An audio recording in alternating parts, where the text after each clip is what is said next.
Hi, welcome back guys. This is your sensei, back with another fanfiction. This is the first part of What If Supersmart Naruto Fell in Love with Yugito. Now before starting, please give this video a like and subscribe to the channel if you want more videos like this.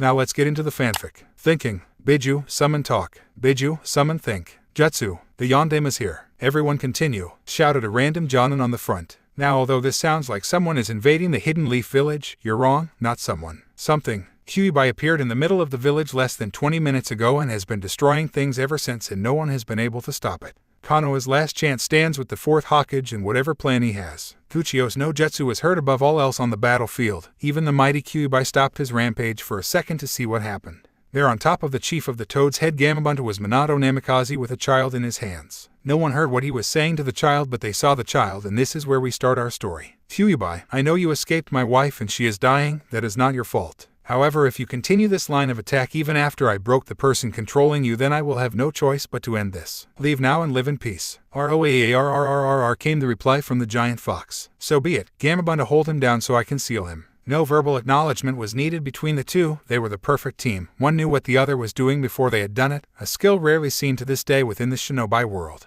Gamabunta jumped high into the sky and fired several water bullets aimed at stalling the great beast just long enough for him to land on top of him to hold him for what was needed for what was to come. Today was a sad day indeed. Minato, who was already speeding through hand seals with his son on top of the ceremonial pillar that is used for sealing, shouted Shikifujin. All of a sudden he felt cold and could feel death crawling over him. He turned his head slightly to see an image of the Shinigami. Why have you summoned me, mortal? Careful about his choice of words, knowing everyone was listening and not wanting to give his son's identity away, yet he stated, Shinigami-sama, I want you to seal half of Kyuubi's chakra within you, and then I will seal the rest with the 8 trigram seal I designed for him. It shall be done, but the cost is your soul. Do you want to proceed? Yes, Shinobi of Konoha, you will treat this boy like the hero he is for what I am about to burden him with. So Kami, help me. If I find out you denied my last wish, I will come back from the dead and slaughter you all. Everyone paled listening to this, but already made their minds up to ignore this wish. This child must have been born a demon to contain a demon, they thought. Idiot's logic. The Shinigami reached down and pushed his hand through Minato's chest and reached out towards the Biju, grabbing half of its chakra. It visibly shrank in size to about half the height it was, and a loud cheer went through the crowd as they watched their Hokage seal half its chakra. Wow, what chakra? Walking over to the infant, he placed his hand on his stomach and shouted, Hack no Fuin Shiki. There, it's done. Sleep well, child, for soon you will be needed. I trust none other than you to hold this beast, and one day you shall find out why. He leaned down into the child's ear and whispered, For you are my son. Who else would a father trust with a burden such as this? As soon as those last words were uttered, he fell down dead, with the Sandaime Hokage arriving on the scene just after. Everyone return home, take the injured to the hospitals, and the homeless to the temporary housing. I am reinstated as the Hokage, he said as picking the child up, sunshining to his office, which was still intact if a little shaken. Sandaime Hokage was placing the child within his crib. He of course knew who this child was, not some orphan off the street as the crowd was led to believe, but the son of a cage. He was born to be great. Minato left specific instructions regarding his newborn son, who was named Naruto Uzumaki. He was to be left with the Uzumaki name and not told who his parents were until certain circumstances were met. Either he unlocks his bloodline, which they weren't entirely sure if he had it or not, or he reaches the rank of Chunin with a certain amount of missions that meant he was ready for the assassins that were sure to come. Just as he finished placing Naruto in his crib, he felt the night breeze through the window, and he could have sworn he heard someone speaking on the wind that sounded an awfully lot like Protect my son, for he is destined for greatness, or greatness will be thrust upon him. A lone tear rolled down his cheek as he swore to protect Naruto the best he could. Magical ninja time skip, 5 years. If the past 5 years could be described in the word by either Naruto or the Sandaime Hokage, then that word would be hell. The Hokage did the best he could, but the civilians and most of the ninja were persistent and ignorant, or the child's burden. Civilians would either throw him out of their stores or let him shop, but overprice him by at least 3 times as much, and the sad thing was, because of the civilian council, they had every right to, because the shops were civilian owned. He couldn't do a thing. It got so bad that the only thing he could do was place a law forbidding anyone from speaking of his condition. He realized that he was basically turned into a figurehead, so to speak. The civilian council wrestled a lot of power from the Hokage and Shinobi Council before he could officially retake his former post after his predecessor's death. The worst part of this was quite simple. He looked to Naruto like he was his own grandson. He saw greatness in his eyes behind his mask of stupidity that he put up to fool the civilians, but he couldn't fool a man who had been through 3 wars and survived countless battles. No, he had his father genius alright, but he couldn't use it because the foolish villagers would rather a stupid demon than a smart one. But all was going to change tonight. Yes, tonight would be one of the last times anyone would see this stupid Naruto trying to gain attention from anyone and everyone. Naruto was a smart boy. He picked things up at an abnormal rate. He learned to read and write by himself because those fools at the orphanage sabotaged him. He learned to count like a normal child of his age and even knew that they hated him for some reason. Why? He had no idea, but he was pretty sure that he was the Jinchuriki for the Kyuubi no Kitsune. You see, Naruto was regularly attacked by the villagers, and around his 3rd birthday was one of his worst attacks yet. If they caught him, he was sure to die, but somehow he found himself running quicker than any civilian should be able to. He later learned that he unlocked his chakra by accident, and by experimenting with it found out that he could use it to augment his muscles, meaning he could run faster than normal and hit harder. At a later date, he found out that there was a seal on his stomach. He knew it was a seal because it only showed up when he molded his chakra, meaning it was chakra-related and not some tattoo. Even at his age, he could tell the complicated seals from the novice ones, a rather unique gift if you could say, and he could tell that this was a rather advanced seal for something. Using all his stealth he had gained over his short life running from mobs and ninja, he snuck into the library to look at some sealing books. He couldn't find anything like a seal, but he could find some knowledge on some unique individuals that had massive chakra beasts sealed within them known as Jinchuriki. From that point on, it was easy to fit the evidence together. The whispers of demon behind his back, and the day he was born the village was attacked by the Kyuubi, which happened to be a Biju. He was born and the 4th Hokage sealed the beast into a child. He could already tell that he didn't pick any child. The corresponding looks from father to son were too much to ignore. He knew that his father had done this to him, but he forgave him, simply because it was to protect his precious people. After all, what father could ask for another child for such a burden when he couldn't give his own, and who could he trust more than his own flesh and blood? No one. Today was his 5th birthday. Acting the fool unfortunately meant he had to act happy about today and walk around outside in front of the villagers, basically mocking them. The villagers didn't take too kindly to this, and every birthday formed some sort of mob to finish what the Yondaime started, which meant trying to kill Naruto. Naruto knew he would be alright. The pain may come and go, but he would live. Kyuubi wouldn't allow his host to die from something like this, as he found out early on. He had a very advanced healing factor, which he deduced was a side effect of the sealing. It allowed the village an outlet which stopped them more or less from attacking him every week. He would deal with this. He was a forgiving person who tried to see the best in people like his father did, but sometimes there just isn't enough to see. Naruto made his way through the village, strangely not getting attacked yet. This worried him, but he carried on and eventually made his way to the Hokage's monument, sitting atop his father's head looking at the night sky that was slowly starting to form with bright stars. He let a lone tear fall down his cheek as he thought of his life among the Hidden Leaf village. He could technically leave, but he wouldn't make it far. No matter how smart you are, no village will let their Jinchuriki leave. They are tools of war. Without the tools, wars would be lost. He had no idea the Sandiane was watching him the entire time, with an ambush squad on standby to save the poor boy if needed. He stared at the night sky and was entranced by its beauty. After a while he spoke quietly to the sky. "You know, Tusan, ever since you thrust this burden upon me, I've been beaten, starved, poisoned, and God knows what else. I was born for greatness. From you I have your looks and your genius. I endure because no one else would. I live because I endure, and I endure to protect my precious people. It is a vicious cycle that I'm not sure will ever end, but it must. Sooner or later they will either kill me or I will kill them, defending myself, and the village shall turn on me in spite of what I have done for them." Sandiane was watching, shocked. This boy was wise beyond his years and knew about his father. He could technically demand his inheritance, and there would be nothing he could do about it, but before he could think anymore he heard him continue his thought line. "You know, when I was younger I asked the Sandiane if he knew why I was hated, a rare glimpse of my genius showing through my mask of stupidity. He lied to my face and said he didn't know, but I forgave him like I forgave you, because he was trying his best to make my life livable. He told me a story instead, something to get my mind off the question. It didn't work, but it gave me something to think about in my spare time. He looked up at the sky and said, the stars above shine bright and protect us. They are the lives of the shinobi and Hokage past that have given their lives for the village's security and peace. When we die, someone will always be hurt. To this day that has to be my favorite saying he has ever told me. It is true, he is wise for his age. When I die no star shall shine for me. I am a weapon of war to be disposed of like a kunai dropped on a battlefield. The cycle has to change soon or I fear I will join you." He let another tear stain his cheek while looking off into the distance and saw a glowing light which could be made out to be a mob of civilians with torches. He gave a sad smile. "Time for my beating. Hopefully I survive this, but if not, then I shall see you soon, father." The Hokage was shocked. This 5-year-old boy, no, this 5-year-old young man was willing to let them kill him for the sake of the village. He wouldn't have any of that as long as he lived.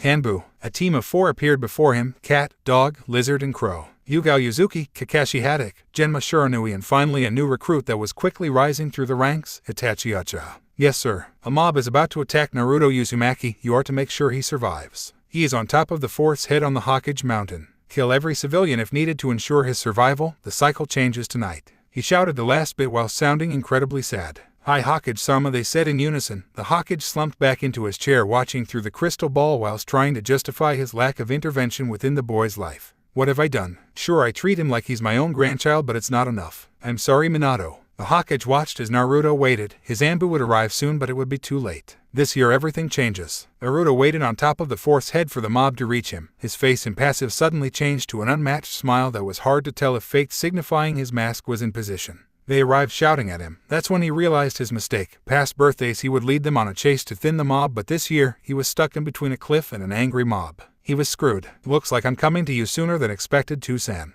Hi, do you want to play with me? He said, acting like an idiot, hoping they would feel sorry for him and not attacked. Unfortunately, this was not to be. No, demon, you will die tonight, for our family and for the Yondaime. He shouted, and thus the beating began, worse than usual. He felt several rib crack as they kicked him. He spat up a little blood whilst the Sandaime watched, appalled by his village. He couldn't help but wonder where his Anbu were. It was too late. A villager decided he was going to be the one to end the demon, but to do so he was going to be pushed off the cliff. With no ninja training, this was a sure death for anyone. The Sandaime visibly shouted in anger as he watched his surrogate grandson fall to his death. On his way down, Naruto already accepted his fate. He could see the Anbu team arriving on scene to see him fall down, but it was too late. They couldn't possibly reach him in time to save him. He was going to die, and the Kyuubi's wrath would be brought upon these fools when the seal breaks. He smiled in the face of death, but that didn't mean he wasn't scared. No, he was petrified. Time seemed to slow down as his vision became clearer but changed to black and white. He thought of the irony of this situation. Just as he was about to die, something happened to hasten his perception of time so he could spend longer falling to his death. Kami must hate me. He closed his eyes again, only to feel pain as he hit the ground. He was blacking out when he heard his name being called by a silver-haired Anbu. He closed his eyes for what he thought was the last time. Inside his seal, Ibiju was silently weeping for the prone form of the boy in front of him, cursing Madara for forcing her to attack and get sealed into this boy, forcing upon him this life. Then something happened. Two eyes opened, floating in the sky, showing a pair of two Tamod sharing and blazed to life, and he visibly flinched before they shut themselves again. The Biju looked down at his contained and laughed. He would live. He was meant for greatness, and this would be the first step. Meanwhile, Kakashi was rushing the poor boy to hospital whilst his team was slaughtering the civilians. Each of his team was selected for this boy's guard because they all knew who he was and had some ties to his father or mother. Kakashi was his father's student. Genma was part of his father's personal guard. Yuga was his mother's student, a Kenjutsu prodigy, and finally Itachi was just smart enough to figure out who the boy was and treat him like a brother. Oh, the irony that would be coming his way. Kakashi arrived at the hospital with the broken boy in his arms, panting, "I need a doctor," he shouted. Each came, but when they saw the boy they left until Kakashi grabbed on by the neck and threatened him. "I don't care if you don't like him, you will heal him, and so God help me, if he dies you will spend the rest of your life in a wheelchair being fed through a straw by your family." The doctor hurriedly agreed to heal the boy. After all, everyone knew who this Anbu was. What happened to him? He got chucked off a cliff. Even though the doctor hated the boy, even he felt that was cruel and visibly recoiled at the answer. "You're joking." No. Running a diagnostic jutsu on the boy to check his injuries, he was amazed that the boy was still alive. He has several broken bones and a fractured skull, not to mention internal bleeding and signs of a lot more that was recently healed. "Do what you can for him and be quick about it," he snapped whilst thanking Kami that the demon healed most of his container's wounds. As he was healing the boy, the Sandaime Hokage rushed through the door and had an angered look on his face. "Kakashi, what the hell kept you from getting there in time? You left 5 minutes before it happened. You're a ninja for Kami's sakes." "Sir, my team was held up by a team of 20 ninja that had blank face masks like Anbu. All are dead. We didn't have time to take a prisoner." "Danzo, he will pay for this. Maybe not today or tomorrow, but he will pay." "How is the boy?" "He is healing at an extraordinary rate even for him. I don't know why." "No use explaining why. He is unpredictable and most likely has nothing to do with it, but no point looking a gift horse in the mouth." "Kakashi, I need to talk to you outside. Doctor, keep healing him and don't stop." Kakashi followed his leader outside into the hall, where he took his time to explain, obviously under a silencing barrier, what Naruto had said earlier. Kakashi was obviously shaken by the boy and his genius, but visibly disturbed when he was told how Naruto smiled in the face of death. No one, not even veteran Anbu operatives, smile looking death in the eyes. It's just not natural. Whilst they were discussing this, a shockwave of chakra shot out of Naruto, covering him in the potent chakra. Inside the seal, Naruto was beginning to stir when he realized he felt no pain and groaned as he tried to move his stiff muscles. He opened his eyes and looked up, but almost immediately noticed he was in a sewer. Great, the Shinigami's stomach is a sewer, who would have thought? He heard laughing from behind him and turned around to see a giant 9-tailed fox. They stared at each other for a couple of minutes before Naruto broke the silence. "Sup, this and that, some interesting things recently though. So, I can't be dead since you're here, which would most likely mean I was hurt so badly that I entered the seal on my stomach with my consciousness." "Pretty much, at least you aren't stupid." "Thanks, I guess. So anyway, I can change this dreary place to something a bit more hospitable." The Kyuubi just shrugged whilst watching his container closely. In truth, he knew how to change it. Seriously, what 1,000-year-old demon didn't? But this was a test for him. Naruto just sighed whilst concentrating. He was going to take a shot in the dark here. Immediately the sewer was replaced by a valley with long grass and a forest on the horizon, a lake off to the right whilst a house in the center with a park bench in the garden. Naruto just smirked. That's better. He looked at the wide-eyed Kyuubi while snickering to himself and thought about something. If I somehow let you out of the cage, you aren't going to try to eat me or something, right? Kyuubi just stared at him for a minute before nodding, not trusting himself to answer. Cool. And just like that, the cage was gone whilst a collar with a paper tag which was the seal was in its place. There you go. I know living in me hasn't been the best, but you might as well enjoy what you can. That's it. No questions. Not wanting to know why I attacked or anything. Not even your parents.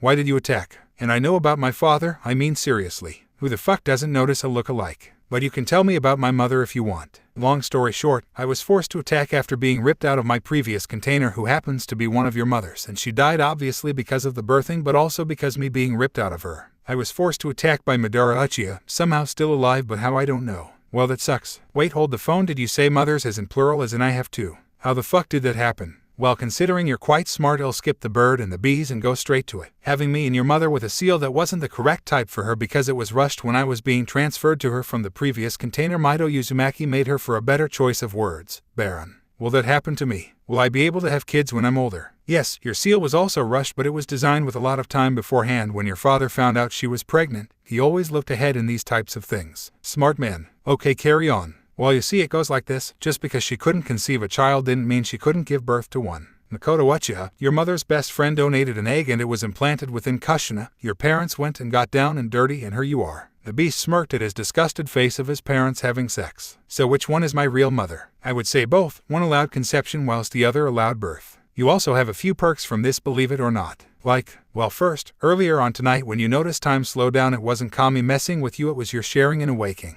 Cool, he screamed like his masked self. Yes, however, a combination of having me and you and betrayal from the village left you with an advanced form called the Manjikayo Sharingan, but beware, each time you use this you will lose a portion of your eyesight until you are truly blind. Also cool, but not cool at the same time. Don't worry, eventually your half-brother Itachi will awaken his, and then you swap eyes and boom, you will never go blind and it will use less chakra. How do you know so much about this? I kind of created it a couple hundred years ago when Madara team woke me from my sleep. He was a Hyuga branch member and wanted to be free of his curse seal. At the time I was still a bit groggy from sleep and thought, hey, what the hell, and used my chakra to mutate the Byakugan into the Sharingan. Sort of made a small mistake though when I mutated it too much and it awakened a curse for the Dijutsu. Well, that's good and bad. Good, I got an awesome Dijutsu. Bad that I'm cursed. Not really. Having my chakra go through your eyes when I was healing you earlier sort of made it disappear. Anyway, the curse is simple. When one of them watched someone they love get hurt, they will do anything for power to help that person survive. Hence they are rather known as power hungry. Goddammit, that means Makoto-ka and Itachi are going to be power hungry. Not really. I've seen few that rise above the curse and they both are two of them. By the way, when you have kids, even if it's with another Uchiha, your DNA will overwrite theirs ending the curse. Okay, anyway, what's your name? I mean, it can't be Kyuubi. Kyuubi looked slightly offended at this and sighed. Hikari. So you're a chick? Yes. She expected him to burst out laughing here and gave him an odd look when he did no such thing. What? Aren't you going to laugh? No. Why? Why should I? Every time I've ever told anyone my name or gender, they laughed at me. Why? I know plenty of powerful women. Who? The Kunoichi of this village for one. Well, not the fangirls, but you get the idea. Touché. Anyway, I'm going to take a nap under that tree where the sunlight is shining just perfectly because this is my mind, and maybe wake up in the hospital later and see one of my mothers after that. Hikari just nodded and left him to his own devices. Naruto was laying in his hospital bed while a squad of Ambu walked into the room with the Hokage, Crow. Yes, sir. Please get your mother. It's time for some truths to come out. Itachi raised an eyebrow from behind his mask and nodded before sunshining home to pick up his mother. 20 seconds later she was there with Itachi looking rather annoyed. Crow, did you wait for your mother or did you grab her and Shunshin here? Itachi kept very quiet and shrunk into the corner under his mother's gaze. What can I do for you, Hokage-sama? Hiruzen and Makoto had always gotten on well because unlike most Uchiha, she wasn't born with the holier-than-thou attitude of the rest of the clan, and they both knew Minato and Kushina, which was also a plus. Makoto was a 29-year-old woman who didn't look a day over 20. She was 5'7", quite tall for women nowadays. Wore a battle kimono because while she was a retired shinobi she kept up with her training and was ready for anything, and had perky C-cup breasts with long purple hair and coal-black eyes, the eyes of an Uchiha. It's time for some truth to come out. Ambu, keep guard of this room. No one is to come in. Itachi, stay and remove your mask. All the Ambu nodded and did as they were told before Itachi removed his mask. Putting up a silencing barrier, he took a deep breath and decided to start. Makoto, what I'm about to tell you is going to make you hate me, but it was in Minato's will the same as Kushina's. Naruto is your son. Wide eyes, an immediate reaction. This was big, this was huge. This boy here who the villagers vilified and abused physically and physiologically was her son and Itachi's brother. How? Well, remember when Kushina asked you for that favor when she was trying to have a kid? Well, Naruto is that child. You told me he died. As I said, it is in their wills to tell you this. I wasn't meant to tell you until he was either Chunin or if by chance he unlocked your bloodline, but with his eyes blue instead of black we thought that would never happen. Why are you telling me now? Well, I heard him earlier today sitting on top of his father's head. He knows everything except who his mothers are, he figured it out himself. He has his father's genius but acts like a fool to let the villagers have an outlet. Of course I didn't know this until tonight when the villagers cornered him on the mountain and violently beat him before chucking him off the cliff. That's not the most disturbing bit of it. He actually smiled as he was falling, like someone who didn't care. She was now in tears. What was technically her son as well as Kushina's was being beaten like this, she never knew. She had tried to adopt this boy several times because she saw him on the streets and her motherly instincts kicked in for some reason, but now she knew why. I heard the wisest saying I've ever heard from a civilian from him earlier today. He was sitting on the mountain looking up at the stars talking to his father. He talked about how his father thrust this burden upon him yet how he forgave him, and then it came. He said something I will never forget. I endure because no one else would. I live because I endure, and I endure to protect my precious people. It is a vicious cycle that I'm not sure will ever end, but it must. Itachi was normally a pacifist, not really shinobi material, but he knew how to kill. He was trained to kill, he was trained to be a weapon for his clan, but today he found out he had a little brother and was truly happy. This saying though, it made him shed a tear for the first time in years. His little brother was already so strong enough to endure his life alone without him or his mother. Mikoto openly cried and hugged the sleeping form of Naruto whilst crying into his chest. This continued for another 10 minutes until Naruto began to stir. Mikoto jumped off her newly found son and watched him begin to wake until he started screaming. He opened his eyes to show the world his two-tomoed Sharingan, earning a gasp from the crowd, but he wasn't done. His Sharingan morphed into something rarely seen within the Uchiha clan, a Mangekyo Sharingan, a three-pointed triangle which curved inwards whilst the center of the triangle merged into a hexagon around a pupil.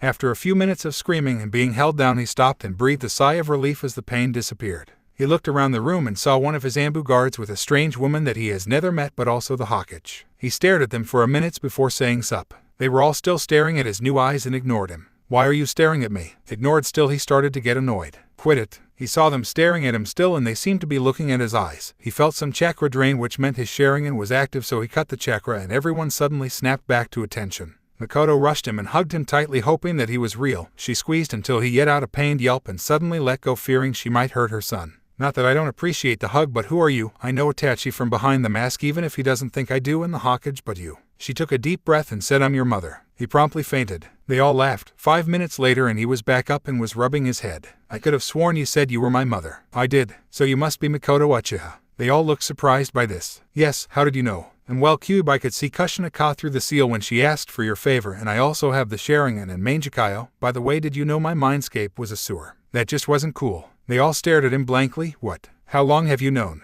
About me, since I got knocked the fuck out and met Kyuubi. Nice girl once you get past the 50 feet tall thing. His stomach growled and he sighed. She's moaning about being called tall. He grinned as he continued, about Kyuubi being sealed inside me. And my father, since I was 3. They were all shocked. How? Was the only word they got out. Let's start from left to right here. From being called a demon to my face and my birthday, not to mention the big ass seal on my stomach when I mold chakra, it was pretty easy to figure out, and from there I looked in the mirror and saw the resemblance, not to mention what kind of father takes someone else's kid whilst not giving up his own. Now Gigi, I want my inheritance. This includes all scrolls, house and money because I'm actually tired of pretending to be a god-forsaken idiot. It's only taken 2 years for them to almost kill me, so I'm going to better protect myself. He raised an eyebrow but nodded with one question, since when can you mold chakra? Somewhere around my 3rd birthday I was being chased by the biggest mob to date and I was sure I was going to die, but for some reason I started to feel warm and running quicker. I paid no attention to it at the time. Later I discovered I unlocked and molded my chakra towards my feet to help me run faster, and boom. You know I can't adopt you, right Naruto? Mikoto said, much to the shock of both Itachi and the Hokage. I know, a Jinchuriki from a clan would overpower said clan, but also I get the feeling your husband wouldn't be too happy. She nodded. Fugaku never liked Minato or Kushina. He was a candidate for 4th Hokage along with Orochimaru. If I adopted you he would use you as a weapon, but I can help you. Whilst I can't make up for the years I wasn't a mother, I can try to be there for the future. He smiled. That was all he wanted. Itachi. Yes, Kasen. You're on Naruto's personal guard, right? Hi Kasen. You're to train him from now on. Make sure he gets used to his Sharingan, but don't use the Mangekyo. Speaking of which, how do you have it? Would you believe me if a couple 100 years ago Madara Uchiha was a Hyuga and disturbed Kyuubi's sleep, begging for her to mutate his eyes?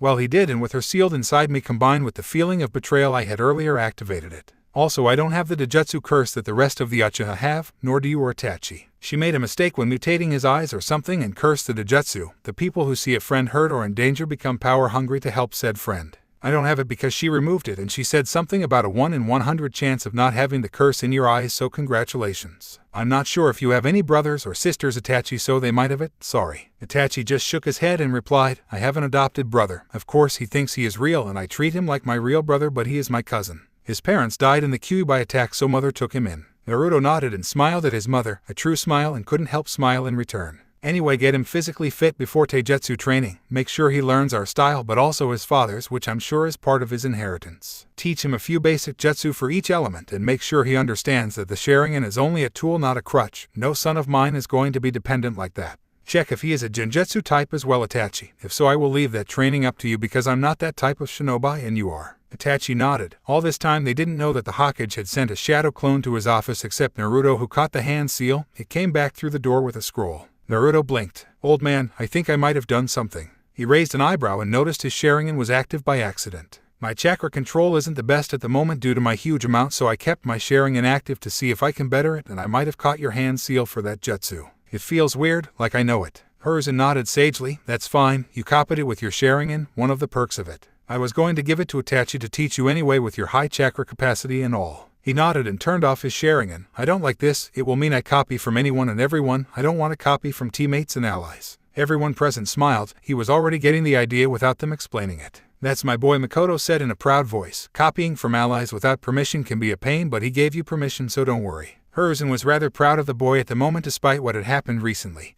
He handed Naruto the scroll and explained that he needed to bite his thumb and wipe blood over the seal to open the scroll. It was his inheritance from his father and Kushina. Opening the scroll, the first thing that dropped out was a letter. He picked it up and began reading out loud. Naruto, my son, how I am sad whilst writing this letter. Your mother is currently in labor, trying her best to bring you into this world whilst the Kyuubi no Kitsune is on a collision course with Kano. The fox was sealed inside your mother, but during the childbirth someone attacked and ripped it out of the seal. Instead of running like it should have, it started to attack, which leads me to believe it was being controlled. I'm going to seal it into you. He's so not getting Father of the Year award anytime soon. You may hate me, but know that I love you. I leave to you several things. My house, which is protected by so many seals it makes the Hokage vault look like a drawer with a lock for one. Inside you will find my jutsu library. Hiraishin and my Rasengan are hidden in there somewhere. I'm not making it easy for you. You will not grow up spoiled, but on the plus side I did apply resistance seals to you as you were just born and made them automatically adjust, so they should be rather high at the moment. Ask the Hokage how to engage, disengage them. My bank account details are with the Hokage, which should be Sarutobi at the moment. Your godfather is Jiraiya of the Sennin. I leave one last thing to you, my son. A summoning contract, the Crow contract. They are perfect messengers and are good at ambushing enemy. Sign it, and when Jiraiya arrives, sign the Gamma contract, and they will allow you to summon both as long as the bosses agree. Also kick your godfather in the nuts for me. Love your horrible father, who happens to be the most happy man in the world at the moment because you were just born. Minato Namikaze. Yandame Hokage of Kano Hagakure no Sato. Naruto smiled and laughed at his father's antics even though he was about to die. Before anyone could comment on the letter, another one dropped out. Hi, me again. Just because I am finished leaving you stuff doesn't mean your mother hasn't left you anything. She is too weak to write you a letter at the moment, so I'm sealing the stuff for her and writing this quickly. She left you 2 chakra sabers that she had made with Uzu metal for you. No time to explain what Uzu metal is, so ask the Hokage. In the scroll is a Kenjutsu style for dual sabers. If you need any help, ask Kakashi Hadake. He was my student and had a chakra saber from his father known as the White Fang. He might be rusty, but it will help you learn. Once again, we both love you and enjoy your life. Your mother tells me to tell you to find a nice girl to settle down with and enjoy the pleasures of a family, and she's sorry. Love your parents, Minato Namikaze and Kushina Uzumaki Namikaze. Everyone was silent for a moment before Mikoto commented, "That's just like Minato, humor in the face of death." She smiled. Old man, how long am I in hospital for? You're free to go. You were healed at a miraculous rate even for you, so you're all healed. I want to check out my new house, will you? Mikoto-ka and Itachi Nai come with me. Mikoto hugged him into her chest and smiled at being called mother, whilst Itachi kept his now stoic demeanor, but on the inside he was happy. Finally a proper brother. He wasn't going to stop acting like a brother towards Sasuke because they were in his eyes, but with Naruto it was actual blood. All three nodded and he jumped out of bed, not noticing he was only in his boxers. He heard snickering and saw Itachi in the corner and a red-faced Mikoto. He looked down and saw he was in his boxers and just smacked his head. Well, this is awkward. He just carried right on getting dressed, not really caring he was too smart to be embarrassed by something as small as this. He went over to the scroll and looked in the slot named keys and channeled a bit of chakra into it, and out came a set of keys and a map to his new home. Appears it's behind the Hokage monument in the forest away from town. That's good for me, I do like some privacy. Itachi nodded and grabbed his new little brother and mother and shunshin to the top of the Hokage monument and was joined a second later by Hiruzen. Map says it's protected by Genjutsu seals. Only I or he could find it unless you know where to go beforehand. He walked off into the distance with them following him and carried on down a path into what looked like a cave. This is a Genjutsu seal to look like a cave. Whatever you do, walk straight forward even if it's dark and you will arrive past the seals. No one could see but each nodded their heads and continued straight, soon walking through what seemed like a dead end of the cave. When they reached the end, they come upon a wooden gate that appeared normal but was covered in seals and an 11 feet high brick wall that looked like it was built yesterday. Naruto whistled. Impressive gate. They nodded, agreeing with him. He looked at the map for instructions and did as it said. I have to cut my hand on the gate and then apply chakra to the swirl by the gate to change its locking feature to my chakra signature. They heard a click and the gate opened, revealing a rather well-kept garden. Well, this is odd. Anyone been here? None have been here since Minato. I didn't even know where it was. He chuckled. He was a secretive bastard. Tell me about it. I wonder why the garden looks so kept. Probably got too lazy and invented some seal to preserve the garden in some way. I wonder if the training grounds are like that. Let's hope so, Itachi said, thinking about the fun he was going to have torturing his little brother. Naruto shivered for some reason. He couldn't tell, but he thought it was something to do with the smirk and gleam in Itachi's eyes. Oh boy, I'm screwed. Exploring the rest of the house, they noticed that it was all rather clean and well kept. It was a 2-story house but had several bedrooms, a living and dining area with an outside onsen for the summer and a downstairs bathroom.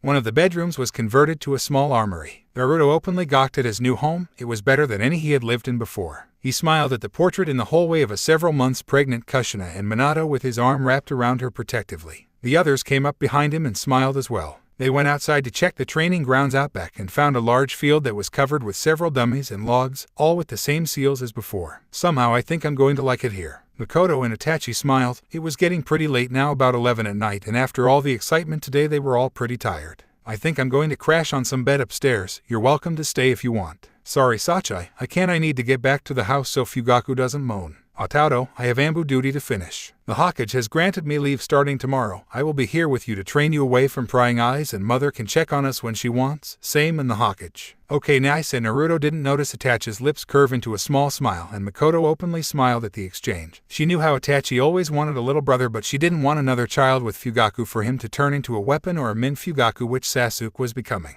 Their marriage was slowly falling apart. Fair enough, it was an arranged marriage to help the family become stronger, and she was technically the clan head but didn't like the clan head business. She would take back the clan head seat one of these days and divorce that idiot. We'll be going then. Get some sleep. Tomorrow is going to be fun. Itachi walked off with a small evil laugh whilst the others shuddered. That laugh meant pain, as Naruto was going to find out tomorrow. Why do I suddenly feel the need to write a will? They both shook their heads. No idea, Sachai, Naruto. Before they left, Makoto turned round and gave him a hug and said, I will give Itachi some cookies to give you tomorrow, since I doubt you can cook, and it will help tide you over till I come round in the evening helping you learn to cook. Haiko-sen. Good boy. She turned and left, leaving a very tired Naruto, who just walked upstairs and fell on his parents' bed fast asleep, all the while being watched over from above by smiling figures. In heaven, Kushina, our son is finally happy. Baka, he was sad because of you. Blame Madara team. She smacked him on the back of the head and smiled. Her son had a mother, and although it was not her, it was her best friend who technically counted as his mother. It was enough to make her happy. I don't know how I feel about earlier on the mountain, but I think he will get over it now. The question is, will the villagers? Nope.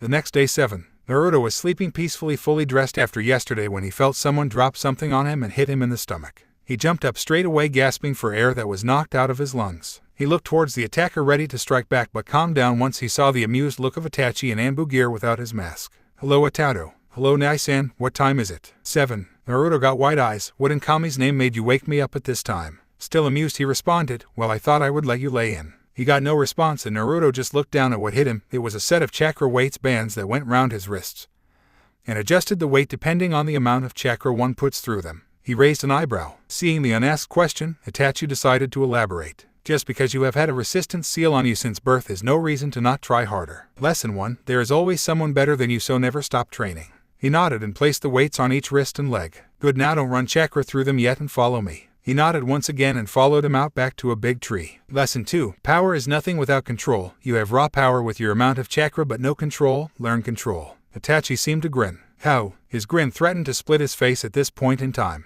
Climb this tree without your hands. Naruto stood there for a moment before thinking about what he was asked to do. It was obviously a chakra control exercise meant for larger chakra users such as himself, but he had to climb it without his hands, and if it involved chakra then he guessed it used chakra to stick to the surface. Once asking Itachi if that was how it was done, he smiled, proud of his little brother. It seemed genius ran in his mother's side of the family. Naruto walked up to the tree and lay on the floor with his feet touching the tree. Itachi raised an eyebrow and watched his brother focus chakra to his feet by using the ram hand seal and step about a foot off the ground and asked Itachi to time him for 5 minutes. He nodded. 5 minutes later, Itachi called for him to stop and asked what he had just done. His response was, I focus chakra to my feet to get a feel to how much it takes to stick to the tree for a period of time, so when I go to try again it should let me get quite far up the tree. Itachi blinked a couple of times before walking up to the tree and banging his head, muttering baka, baka, baka over and over again. Naruto just laughed. He motioned for Naruto to continue what he was doing before and walked up to the tree before walking 3/4 up the tree with a wide-eyed Itachi watching. That shouldn't be possible for him with that much chakra. Damn, when I did this it took 3 days to learn. Well fuck. Naruto, come down here. Naruto walked over to his brother and asked what he wanted. That jutsu you copied yesterday was called Shadow Clone. It is a physical clone with a chakra network and is very good for people with high amounts of chakra because they can train with them. The downside is that they dispel with one punch. Make as many as you can so I can see how many there are. Inside his seal, Hikari was just waking up and heard the conversation via their connection and laughed. This was going to be funny. Kage Bunshin no Jutsu. The field was actually covered in smoke, and Itachi couldn't believe his eyes. There had to be hundreds. 2 words summed up his expression. Holy shit. What? This is a kenjutsu because the chakra needed for it and you just made around 300 and are not winded at all. I'm just special. Everything they learn you learn, however never dispel them all at once. You will get brain damage that not even Kyuubi can fix. Yes sir, he mock saluted. Yet working. I want tree walking and water walking done by the end of the day. Dispel 10 clones every 20 minutes to advance the clones. When complete, come find me for water walking. The clones went about their business whilst Itachi sat watching his little brother's army.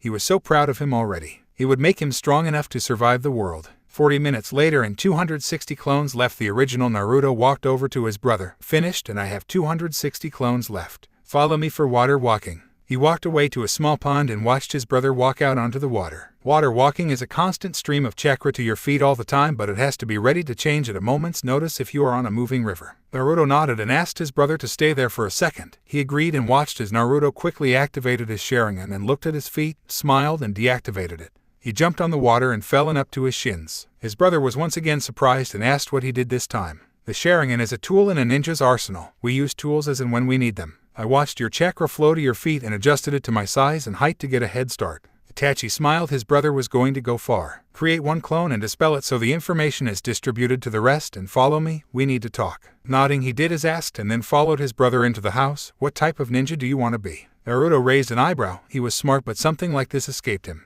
Itachi answered the eyebrow. There are different type of ninja. Examples are ninjutsu specialists or taijutsu specialists and sometimes even genjutsu specialists. Your father was a ninjutsu and fuinjutsu specialist. You will be learning fuinjutsu sometime, so don't worry. Naruto nodded, about to answer when his eyes glazed over and heard a voice in his head. Naruto, it's Hikari, don't talk out loud, just think. Sup. Chose genjutsu and ninjutsu as primary with taijutsu and fuinjutsu as secondary. Why, I'm a fox. We are naturally good at genjutsu and I gave you a tiny present when you were knocked out yesterday. Call it a sorry for your life so far. What kind of present? The kind that will make you exceptional at genjutsu even though you have cage level reserves, although you have to use your eyes. If you get used to using them you should be able to cast them without your sharing, and also ninjutsu because let's face it, you're a juggernaut with your reserves which will only grow with time. Fine. He looked at a worried Itachi and spoke. Sorry, Kyuubi was speaking to me. It's okay, what did she say? She said that she gave me a gift as a sorry for my life so far. I should be a great genjutsu user with the sharing and eventually without, but she told me to focus on ninjutsu and genjutsu but also on taijutsu, just not as much as the first 2. I kind of like the idea of being a well-rounded shinobi like this. Itachi dumbly nodded with a shiver of excitement. His little brought the next genjutsu prodigy after him but also the reserves to blatantly spam ninjutsu all day long. Oh, his enemies were screwed. The reason I have you practicing chakra control so early is because the weights. I don't want you trying to put a little chakra in and end up wearing 2 tons. That wouldn't be funny. Your clones are going to practice chakra control for the rest of the day, and this will happen for the next month just to get your control up to par, but whilst they do that you're going to work out to get your body ready for taijutsu. Oh, lesson number 3. Ninjutsu and genjutsu are useless unless you have the body to dodge and pursue enemies, which is where practicing taijutsu comes in. Naruto nodded and Itachi pulled out a scroll with his training regime and smiled evilly. That read, 5-6 a.m. wake up, shower and breakfast. 6-7 a.m. warm-up laps around the compound. Send out 300 clones for chakra control. 7-12 p.m. physical workout. Repeat 7-12 until time is up. 12 p.m. 1 p.m. lunchtime, no ramen. 1 p.m. 3 p.m. strategy games such as Shogi with brother and reading history books where said strategies were implemented and how they worked and if they were effective at the time for the situation. 3 p.m. 5 p.m. cooking class with Kasan. 5 p.m. dispel clones. 5 p.m. 6 p.m. dinner. 6 p.m. 9 p.m. relax and or sleep depending on how tired you are. He looked up from the scroll and saw an evil gleam in his eye. Has anyone ever told you that when you are about to train me you get an evil gleam in your eye that screams torture? Nope. Well, you do. Okay, well, leave your clones working. We are going to get rid of the god-awful jumpsuit of yours and get you some real clothes. Itachi pulled out a scroll and unsealed his mask and placed it on his head. You came dressed in Ambu gear to take me clothes shopping. That's pretty smart. You aren't the only genius around here. Wise ass, he muttered, only to hear a snort of amusement from his brother as they left the compound and started towards town. It was early. Around 8:30 and shinobi and civilian alike were just starting to wake. They wouldn't openly glare at him because of the Ambu with him, but they had heard rumors stating that he had been killed yesterday by being chucked off the Hokage monument. Walking into a shinobi-only store with Itachi in his Ambu gear, the shop owner greeted them. "Ah, Crow-san, Hokage-sama said you would be coming round today sometime. I take it that you are here for this young man." Crow nodded and responded in a monotone voice of his Ambu counterpart, "Yes, Naruto needs some new clothes, maybe a few sets of kunai and shuriken as well." "Well, knock yourselves out. We aren't that busy in the morning, so there shouldn't be any judgmental shinobi around." He winked at Naruto and used air quotes for the word judgmental. Naruto smiled and nodded whilst walking into the shinobi clothing sector. He came back 5 minutes later wearing white, bought trousers with a kunai pouch on his right leg and a standard-issue hip pouch whilst wearing a mesh tank top with a black zip-up hoodie with orange strips going down the arms. All in all, he looked like a 5-year-old Minato. He had 5 sets of these clothes, not including the hoodie. He had 3 sets of them. He picked up a set of kunai and shuriken with a sealing scroll and went to the checkout. When it came out at a set price, he went to pay and the man said no need. The Hokage put it on his tab. He nodded in acceptance and made a mental note to thank the old man later. They spent the rest of the day practicing chakra control and kunai throwing.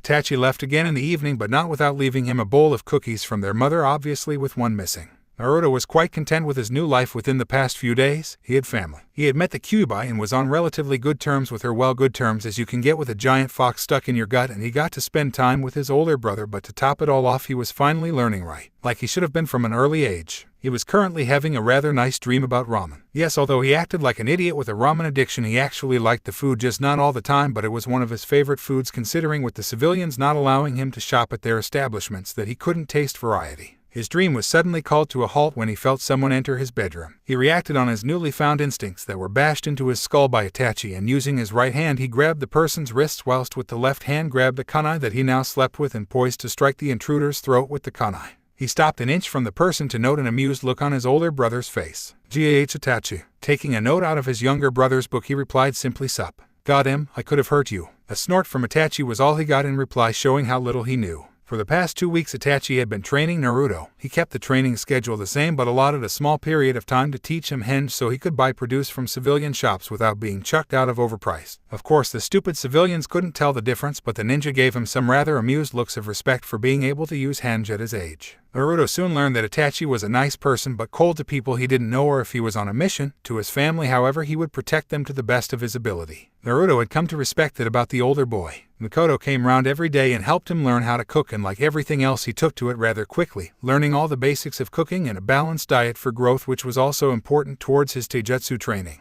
She had stayed at his house for a full day watching her newfound son train, and she couldn't be more proud. Not only did he understand what she and Itachi were trying to say about ninja who specialized, but also understood that his Sharingan did not mean instant victory like most of her clan came to think. No, he practiced whatever he learned. Naruto soon found that he enjoyed life more than before. His body was quickly becoming quite fit for his age, and if he took after his father, which it was quite clear that he did, then it would mean that the Hidden Leaf Village would soon have another speed demon on their hands. She was currently watching her son meditate to calm down after a stressful day of training. Everyone had a way to keep stress to a minimum within the shinobi careers. Kakashi had his porn book, Guy had his patented flames of youth, Asuma and hers and smokes, and she doted on her family as much as possible. She just had an idea about how he could keep stress to a minimum and smirked whilst calling her eldest over to speak to her. "Itachi, what do you think of Naruto taking up pranking?" "Say what?" "Well, Kushina and Minato were both pranksters, and I think it would be good for him to train in stealth early on, not to mention that it would help him have an outlet against the village whilst being constructive and advancing his training." I think it's a good idea as long as his orange jumpsuit comes back out for his pranks. If you can hide in that thing, then you can hide anywhere. Agreed. He will prank people on his time off. Do you think we should tell the Hokage?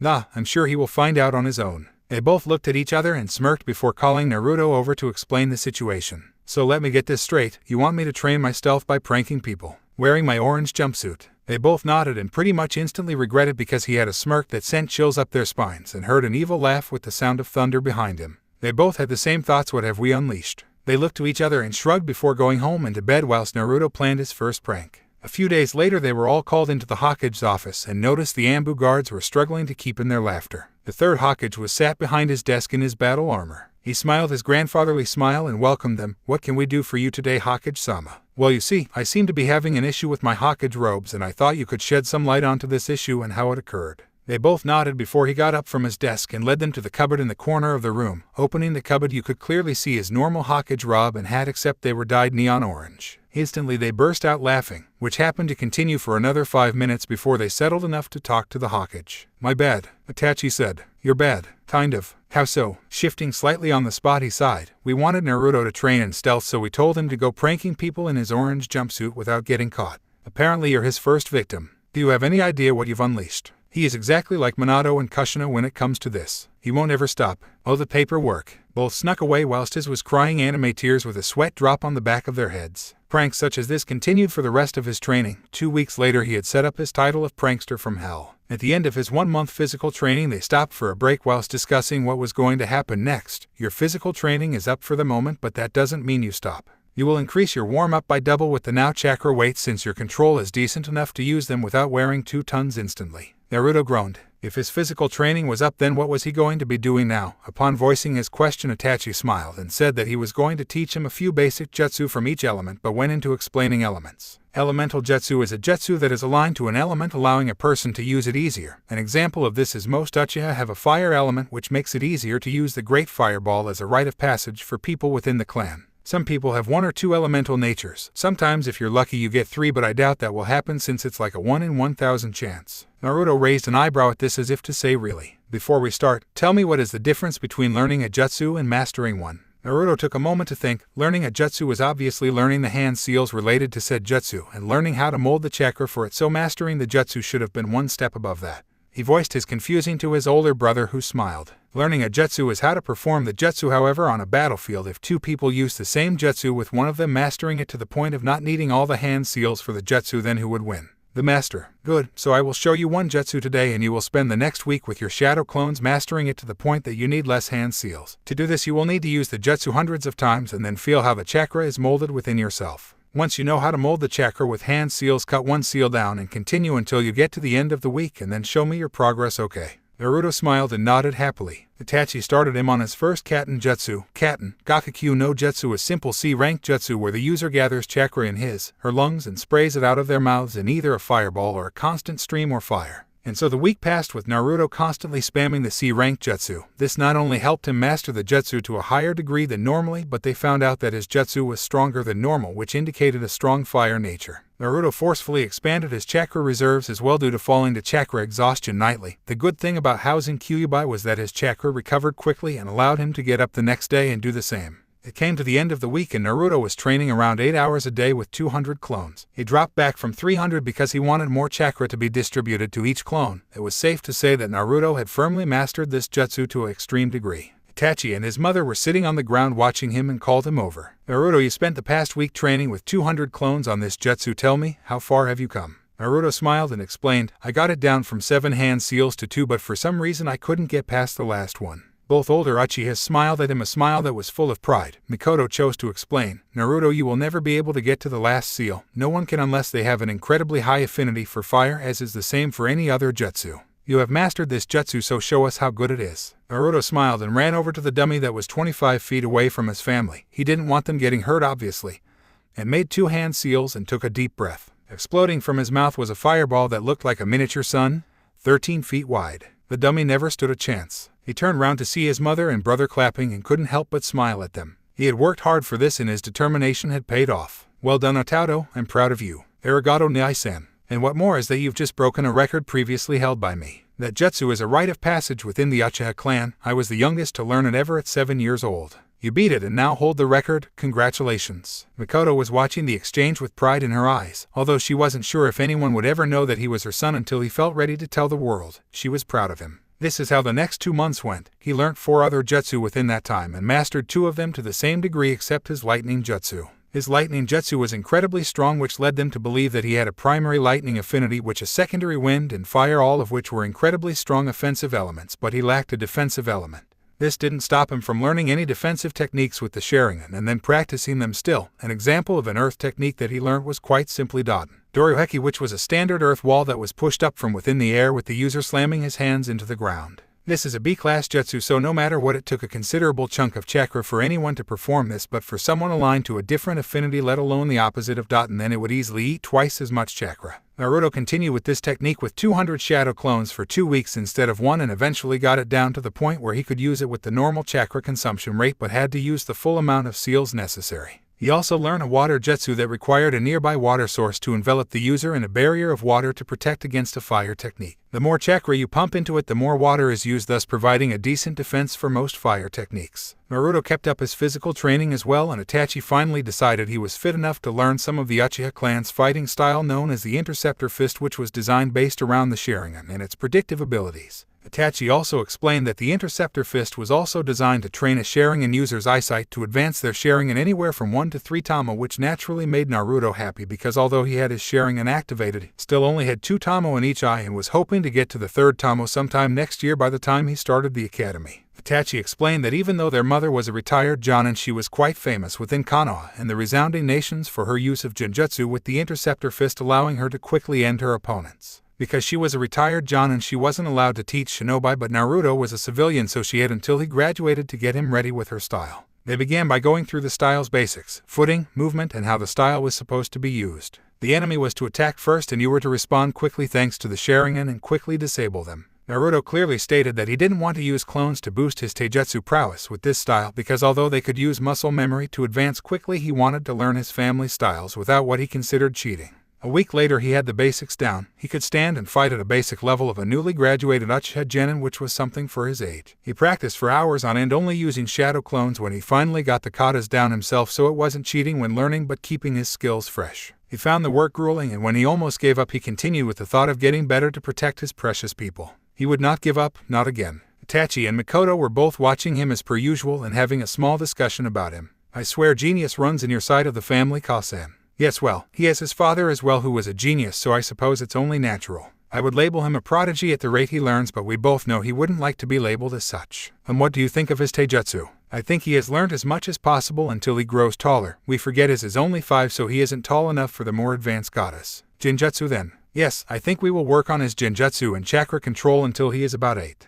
That should allow enough time for him to grow into a healthy boy with a decent body for necessary for taijutsu. Agreed. Naruto, get over here, Itachi shouted. He walked over, taking a drink from a canteen full of water, and looked at them. We have decided that until you are older, around 8 or so, your body will not be able to advance within the Uchiha Taijutsu style, so we will work for the next 3 years purely on chakra control and Genjutsu. Who knows, maybe we can look at the theory behind jutsu creation to give you something to do in your spare time. Okay, I understand. Okay then, but first we need to see the Hokage about a training partner for Genjutsu. Mikoto and Naruto looked at him like he grew a second head. Sometime later, Naruto, Mikoto, and Itachi were in the office of the Hokage. Itachi, how are you today? I'm doing good, sir. Good, good, he said whilst placing a silencing barrier around the room. Itachi, please report to me what has happened in the last 3 months of Naruto's training. For the first month he learned what physical exercise meant and every meaning of the word. He still continues these exercises daily with added weights. We never got round to disabling his resistance seals. We were meant to ask you that today. Ah yes, I was wondering when you were going to ask. Simply focus your chakra on your seal in your stomach and do the Genjutsu release to disable them. To re-enable them you have to focus the chakra again and say what level you want. Naruto nodded in understanding. In the next 2 months I taught him 5 ninjutsu, 1 for each element. It seems that he has a lightning as primary with wind and fire as secondary. Each jutsu except ones that weren't of his element have been mastered to use less hand seals. Hidaten and Suten both have been mastered to a degree where they only take the normal amount of chakra but the full amount of hand seals. He has learnt the basics of the Uchiha Taijutsu style but can't learn anymore until he grows taller, which is why we are here. Turns out Kyuubi gave him a gift and apparently he is going to be a great Genjutsu master someday with his eyes, so we need a Genjutsu master to give him tips etc. for help. I was thinking of Kurenai. She is a Chunin, right?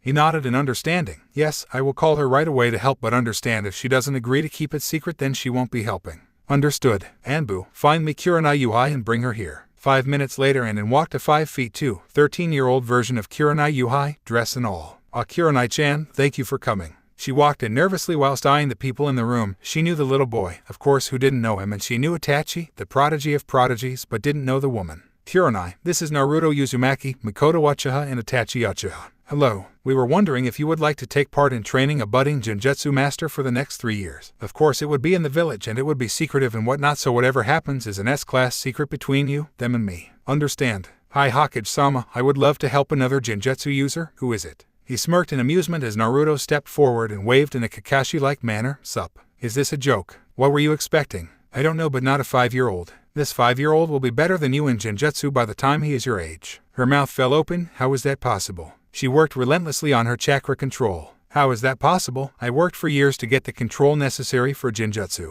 Shadow clones. What? Oh, never mind, it was classified as a Kenjutsu, so I guess you wouldn't know of it. Let's just say my furry little friend gave me a present. She looked at him blankly. She didn't know of the Kyuubi because she actually followed the rules, but she still heard the whispers behind the boy's back. She heard how he was tossed off the Hokage Mountain 3 almost 4 months back and disappeared from public light. The civilians were convinced he was either dead or hospitalized in a coma, but the shinobi knew better. They knew he was biding his time except for those god-forsaken pranks that never led back to him. Fine. Please meet back here in 2 hours with a bag packed with shinobi gear and clothes for at least a month. You're staying at my new place to help train me. Sorry if you don't like it, but you will change your mind later, he said with a knowing smirk. She nodded and shunshined away. Naruto raised an eyebrow. Okay, next new jutsu to learn and master is the magical ninja teleportation jutsu, Naruto said with barely restrained glee. Everyone in the room gave a soft laugh, but they could understand. It was a really useful jutsu, and whoever made it should be praised as highly as the log. 2 hours later, Kurenai arrived via Shunshin with a couple of minutes to spare and noticed everyone was still there. All right, I'm back now. What? We go to your new home for what, maybe the next 3 years. Don't worry, it had a lot of privacy for training, which is why we need you to live there with me. I can take care of myself if that is what you're worried about.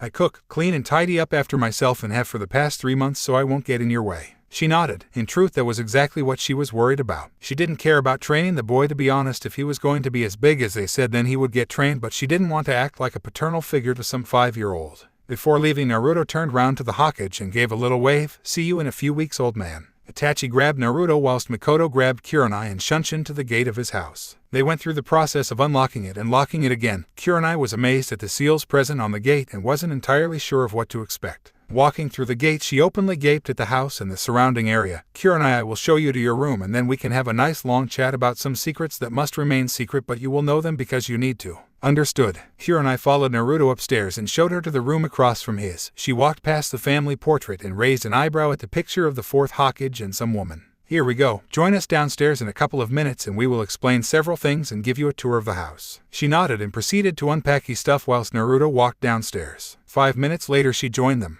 Now I know you want some answers, so why don't you ask some questions? Who are you? Naruto Uzumaki Namikaze Uchiha. Her jaw dropped again. This was the son of the 4th Hokage and was part Uchiha. She was starting to see why he was going to be talented. Why do people call you a demon on the streets? He sighed and ran his hand through his hair. 5 years ago my father defeated the Kyuubi and sealed it inside me. I am a prison and she is the inmate, but they can't seem to understand. Well, that's... Wait, did you say she? He nodded and she thrust her fists in the air, screaming girl power. Mikoto smirked. Any other questions? Who is your mother? Kushina Uzumaki and Mikoto Uchiha. She stared at him for a moment, trying to figure out how that was possible. 5 minutes late she gave up and asked. My mother had the Kyuubi in her before me, but her seal was rushed and thus made her barren. Mikoto provided an egg which my parents used, and here I am. Does that mean you will have the Sharingan? Already do. He smirked at her and his blue eyes faded into crimson red with 2 tamo in each. She would soon have to pick her jaw off the floor again. That has to be some kind of record for gaining the Sharingan. Don't know, got it 3 months ago. Why do you want trained in Genjutsu? With me having the Kyuubi in me, I have a lot of chakra, and I mean a lot. It will only increase in time.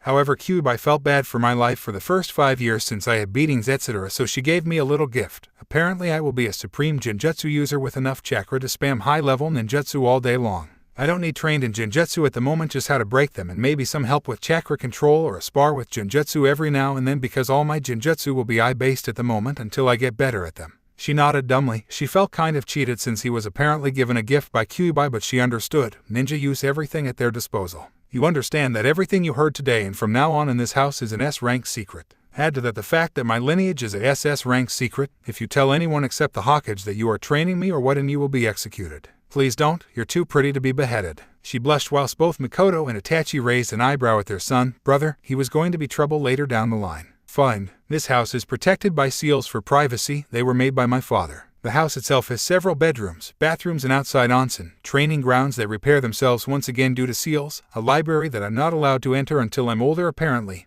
and an armory. Feel free to look in the library, but nothing you take leaves this house. I mean that. We have space to practice if you take anything, but it doesn't leave this house under any circumstances. Not even the Hokage is allowed to take things from the library outside. Anything really important will have a blood seal on which you can't open, so don't try. Understood. Okay, then rest for tomorrow we start training. She nodded and headed off towards the onsen to relax whilst the others continued to talk. Thinking. Biju, summon talk. Biju, summon think. Jutsu. Magical time skip. 3 years. 3 years have passed since Naruto started training with Genjutsu, and what a 3 years they have been. He lived up to his name of a prodigy multiple times, but after explaining how he didn't want to be named a prodigy because things get handed to them, Kurenai came to respect him a little bit more. He picked up Genjutsu like a fish to water. With his massive reserves, he could break almost any Genjutsu, and was currently looking for a way to use Genjutsu without his eyes. Why rely on something if you're a ninja? His brother and mother always told him that good ninja always have a backup plan and always have more than one way to get something done. Naruto quickly took to this philosophy even though he wasn't a ninja yet, and made several rules that dictated his ninja way of life. These rules would help complete the mission while saving his comrades' lives in the field. It only took half a year to become proficient enough to break out of almost all of Kurenai's Genjutsu, and although he could break them with his sharing and he understood that it was a tool to be used as a last resort, he couldn't let the village know about it yet. After the first half of a year together, it came time for Naruto's birthday again. He stayed inside his house, of course, and a few people came round: Kurenai, Mikoto, Itachi, Kakashi, Yugao, Genma, and the third Hokage. All of these people he knew he could trust with his life, and has done on several occasions, especially the Anbu that were with him. He knew they were assigned as his personal guards for the first 5 years of his life. Flashback. Naruto just finished some warm-down exercises from his daily training. Half a year, he mused. Half a year since Kurenai came into my life. It might have been rough at the start, but it got better, and my respect of her has only gone up since I've seen how proficient she is with Genjutsu. He grabbed a towel that was on the ground and wiped the sweat off his face whilst walking into the house. Instantly he was on guard. Something was wrong here, but he couldn't tell what. He slowly moved his hand down to his kunai pouch and got a kunai ready whilst continuing to walk towards his living room. As soon as he entered, he threw the kunai at breakneck speed and indented it within the walls, hearing a yelp. He was about to go and see who it was, but the lights turned on all of a sudden. He was blinded and heard them shouting surprise. Then it dawned on him. Today was his birthday, October 10th. He was 6 today. He smiled at them but turned his head to the side and saw where his kunai had landed. In the wall was a kunai, but on the kunai was an orange book, and below it was an adult Kakashi crying about his precious dying. Naruto's sweat dropped and said sorry. He knew how Kakashi loved that book. His mother and brother walked over and hugged him first, then Kurenai and Yugao both gave him a kiss on each cheek, which caused him to blush like a tomato, and everyone else laugh. Happy birthday, Naruto. Thank you. They all went to open his presents, and for the first time in a long time he felt like a normal boy who had a family, maybe slightly weird family, but family nonetheless. He first opened Itachi's present and found it to be a scroll which was captioned Magical Ninja Teleportation Jutsu. Itachi smirked at his little brother's wide eyes. It was no secret how much he wanted to learn that jutsu. It was just so useful. He thanked his brother profusely. Kurenai gave him a scroll of her personal genjutsu that she had created when she was younger, Meijin, Jibaku Satsu. He smiled at his friend, teacher. He hadn't expected her to teach him her own genjutsu. Kakashi was next and gave him a little package that looked like a book. Kakashi didn't feel all the kai coming off of every woman in the room as Naruto unwrapped the book. A Tale of an Utterly Gutsy Ninja. It was the book that you were named after. Your godfather Jiraiya wrote it. Remind me to kick him in the balls for not being here. Every male winced slightly as Kurenai patted him on the head. It seemed like she was having a slightly bad effect on him.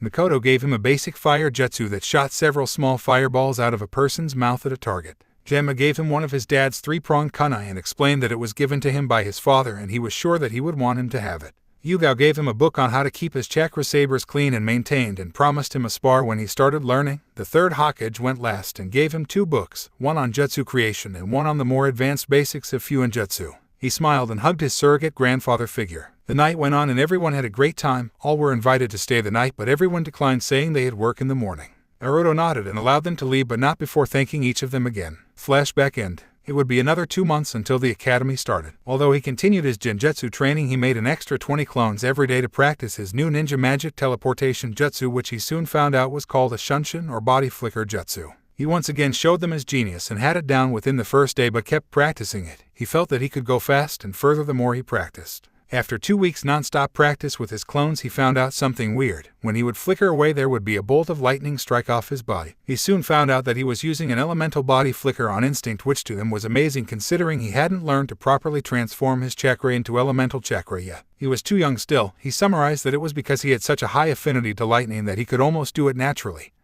and that learning his first-rate ninjutsu was enough to learn the basics of nature transformation. He also practiced the genjutsu Kurenai gave him, and for the life of him he couldn't do it without his eyes. It really hurt his pride knowing that although he would be great at genjutsu, he would never be able to use genjutsu without his eyes properly. He knew that genjutsu took control simply because the chakra had to invade a person's chakra system and mold it a certain way to get the effects that she wanted. Deciding he would put it away until he had better chakra control, which would most likely be when he was a genin with his shadow clones working every day. He would read his jutsu creation book every day. He enjoyed reading about it and one day hoped to be able to create his own jutsu. There was even a bit about genjutsu creation in there. He read and reread that chapter of the book several times before an idea hit him. He may not be able to use genjutsu without eyesight, but what would happen if he used genjutsu without control? What would happen if he flooded someone else's body with his chakra, so much chakra that they couldn't move because of it, and if they couldn't move then they couldn't break it?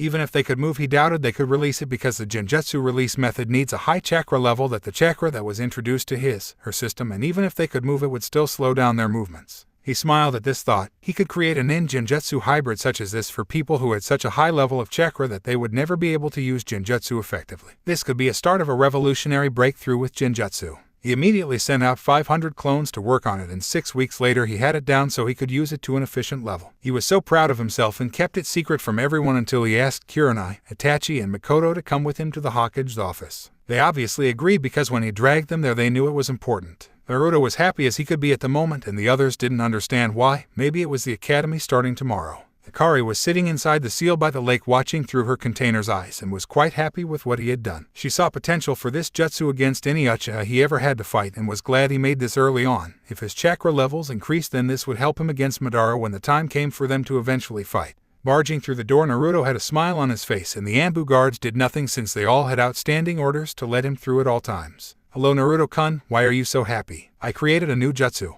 Everyone in the room raised an eyebrow at this and wondered what the little genius had made, especially Kakashi, Yugao, and Genma, who were hiding on the walls as his Anbu guards. "Well, I have some free time, why don't you show me? Maybe I can bring my Anbu guards with me since you know them anyway." "Ye old man, let's go." He grabbed the old man's hand and shunshined them to his personal training field, and the others soon followed, knowing exactly where to go. The Hokage groaned. He wasn't used to being the one to be shunshined, it was usually the other way around. Everyone arrived seconds after them, and Naruto asked for a volunteer. The Hokage said he would do it since if it was anything deadly he had best chance to get out of it without any pain. Naruto waved their concern off, explaining it was a genjutsu. Naruto ran through 27 hand seals and said Ninpu, Kimono no Shinryu. Everyone looked expectantly at the Hokage, but nothing happened. The Hokage went to ask what was meant to happen, but he found he couldn't move his body except his eyes. Everyone stood for about a minute before Kurenai asked what happened. Naruto replied, "I was looking for a way to be able to use genjutsu with my huge chakra reserves and found one." "How?" "When looking through the jutsu creation book I got for my birthday, I found a genjutsu section and happily read it.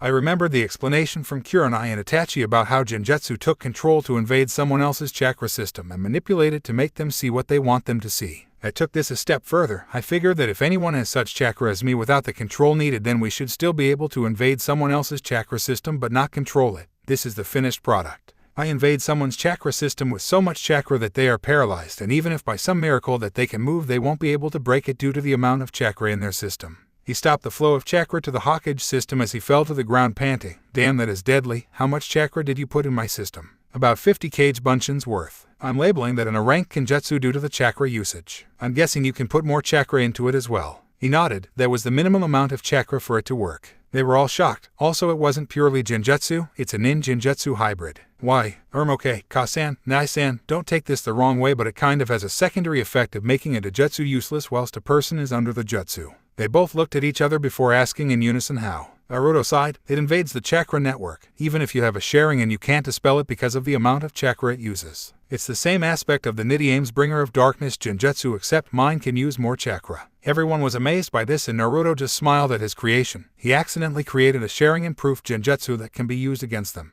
Everyone left the training ground, but Naruto gave a copy of his new genjutsu to the Sandian to add to the Forbidden Scroll. Even if someone somehow managed to copy the hand seals, they couldn't use it due to the amount of chakra needed, so he was fine. The next morning, Naruto woke up a couple hours early like always and done his morning regime. Today the academy started and he was going to meet his brother and his cousin walking towards the academy under the guise of being his brother. Charge and walked to the academy together. All was going well until they actually met. Naruto had never met Sasuke before and his mother and brother asked him to look after him in the academy and maybe try to stop him being so arrogant. He asked why he was arrogant and they responded saying that her husband wanted a weapon that acted like an Uchiha. He thought Itachi failed as a weapon, so he was trying to mold his cousin into one. Itachi openly snorted at that. His cousin had skills sure, but he was nowhere near Naruto's level, and Sasuke was training at the age of 4 before Naruto. It was safe to say that he would have his stepfather's holier-than-thou attitude and was probably already falling for the Uchiha curse and doesn't realize it. According to Itachi, he hadn't activated his Sharingan either, which was slightly disappointing. By the time Naruto entered the academy, his weights were around 20 kilograms apiece, except his wrists were set to 25 for hand seal training. Walking up to Itachi and Sasuke, who seemed to be waiting for him, he waved hello and saw his brother smile whilst his cousin scowled. "What kept you, dope?"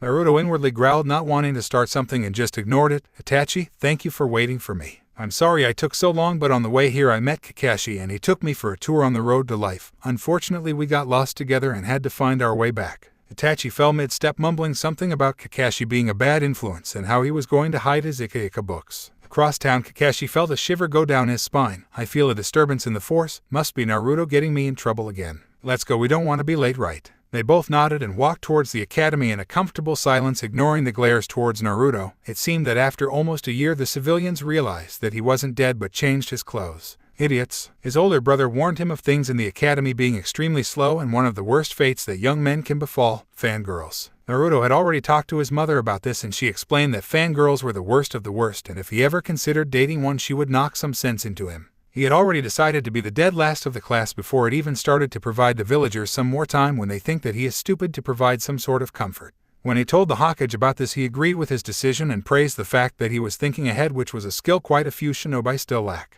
Arriving at the academy, Itachi gave them both a pat on the back whilst waving goodbye. It was one of the ways Itachi showed affection to anyone. They both walked into class to only hear a loud squeal like a pig. Naruto turned around and saw some blonde and pink-haired girls glomp their Sasuke-kun whilst Naruto tried his best not to laugh at the scowl that was forming on his face. Taking their seats, Naruto sat at the back of the class behind everyone, hoping not to get noticed, whilst Sasuke sat by the window with both of his new fangirls sitting beside him staring dreamily. "Hikari-chan, you awake?" You say something, Naruto. "I'm bored and I'm sure this is going to be boring as hell. Any ideas?" "Learn the timetable and every day except taijutsu practice send a clone and you do whatever you want." "Works for me. By the way, congratulations on the jutsu you made yesterday. I was quite enjoying the faces of everyone looking through your eyes." "I forgot you looked through my eyes. Wait a minute. Does that mean you watch me in the shower?" Hikari-chan. She blushed, her of all people. Demons do not blush, so she decided to get her own back on him. "Only if you want me to, Naru-kun. I'm sure Kurenai-chan will join us," she whispered in a husky voice whilst he turned beet red and she stuck 2 fingers up in a victory sign.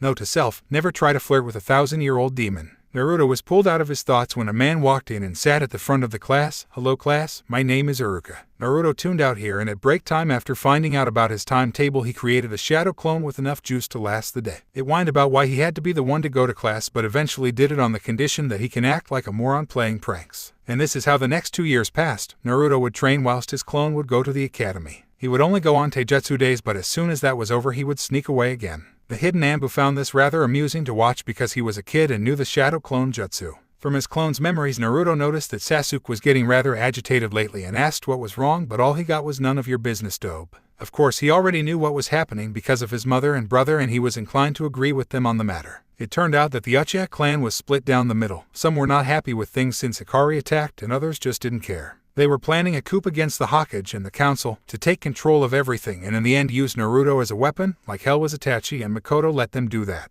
It was getting rather close to the date now, and talks had all but failed with the Uchiha clan. Naruto was worried that the elders would force the Hokage to do something drastic, and his fears were confirmed when Itachi came to see him 2 days before the extermination of the clan commenced. "Atato, you know about the coup, right?" "Hi, I've been tasked as the exterminator." "Meaning?" "I will kill them all, except Sasuke. I want him to rebuild the clan in honor." "What will happen to you?" "I will take the blame, make it look like a young Ambu captain couldn't handle the stress and snapped. I will become an S-ranked nuke nin and protect Konoha from the outside." His eyes widened. Oh hell no, not another one of my family is going to be used as a goddamn scapegoat again, come with me now. Itachi looked worried. He had never seen his brother this angry, so he decided to follow him. Barging into the Hokage's office, he saw the two elders and the Hokage there. Elders, get the hell out, this is a private conversation. Watch what you say, boy, learn some manners. If you don't get the hell out within 5 seconds, I will do one of two things. I will put you under a genjutsu and make you watch yourselves slaughter your family whether they are already dead or not continuously for a couple of hours, or B, I will go to the fire daimyo and explain to him how you treated the heir to the Namikaze clan.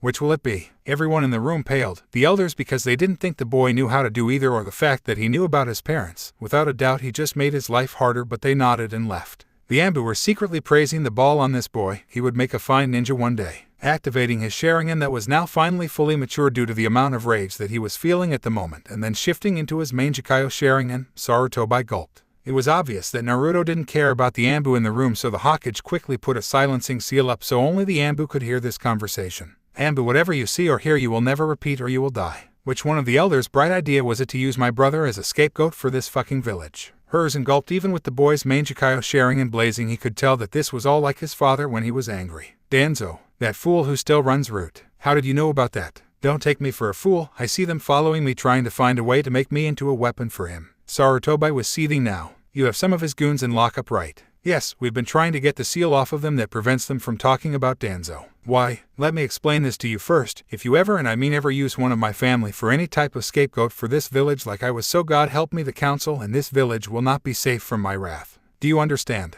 He nodded quickly. Truth be told, he was hoping he wouldn't find out about this, but he should have known better. Good, Itachi will still exterminate our clan. I will help. My stealth is so high that your Anbu can't find me, and with my Sharingan it will be easier to hide and get the job done. We will leave my cousin alive like the original plan, and we will put my mother in a false death state to be confirmed dead by a medic of your choosing, where she will be taken to my compound and live. She will change her name and wear a modified henge when out and about. Then after we are done, Sasuke will arrive just in time to see me and Itachi in Anbu uniforms tying up the Root operatives, at which point we will blame Danzo. Sasuke lives and has Itachi, and my mother stays alive, and we get rid of the traitors who are planning the coup in Danzo. Everyone in the room blinked. They were all just outplanned by an 8-year-old boy. Why the hell didn't they think of that? They all nodded, and the Hokage took this moment to speak. The most promising Uchiha besides you and your brother was found dead last week. His eyes removed. They both looked shocked. Who? Shisui Uchiha. Oh damn. He had a Mangekyo as well, the only one apart from Naruto here. Itachi informed them. What did his do? I've still to learn the techniques for mine because I didn't want my eyesight getting worse. He had a special ability to place such an intricate genjutsu that even you would be hard-pressed to break it because the person is normal, not aware they are in a genjutsu. It bends the person to the caster's will.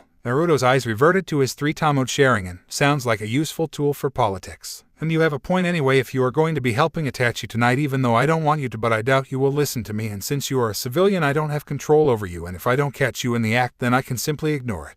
You will need Anbu gear. You will be promoted to temporary junior Anbu, meaning you don't get an Anbu tattoo but you get uniform and tools, etc. Sweet. What code name do you want? Ghost? Everyone raised an eyebrow at that. Why? Well, when I don't want to be found you won't find me, it's simple. Also, I will take the standard Anbu Tanto because my chakra sabers are too recognizable even if I haven't started learning yet.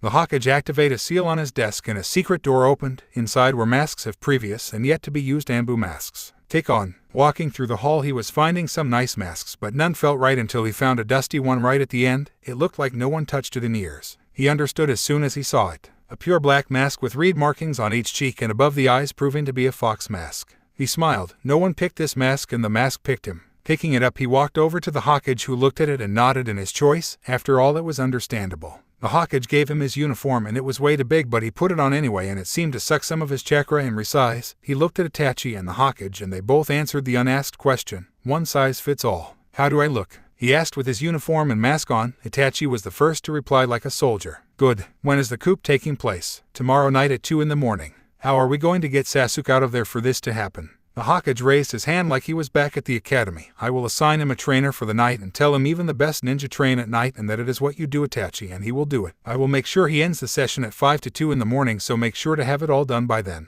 Hi Hokage-sama. Both replied in unison and shunshin to Naruto's compound. As soon as they got there, Naruto found himself embraced in a hug by his older brother. He noticed his mask was off and he was crying. I'm so proud of you, Atato. I would have happily taken the blame if it meant keeping you and your cousin safe. Itachi Nyai. Sometimes taking the blame isn't enough. Sometimes you must have someone to look out for you or you fall into despair. I almost did 3 years ago, but you and Kasen came into my life, then Kurenai and Yugao, not to mention Genma and Kakashi. All of you saved me. If you did this, then who would save Sasuke? Who would be his light? His eyes widened. He hadn't thought about that. He was trained as a weapon to think in the now and not the future. How could he not think about Sasuke and Naruto? He thanked the gods that he decided to tell Naruto today. Go get Kasen and bring her here. We need to explain things. He nodded and disappeared to bring his mother here. Naruto sighed. Tomorrow was going to be a long day and probably was going to be the start of a long ninja career. He was only 8, but he would take this burden on his shoulders to lighten the load of his brothers. Hikari was no longer a burden but a friend. Hikari, are you awake? Did you hear all of that? Yes, and I must admit I'm quite proud of you.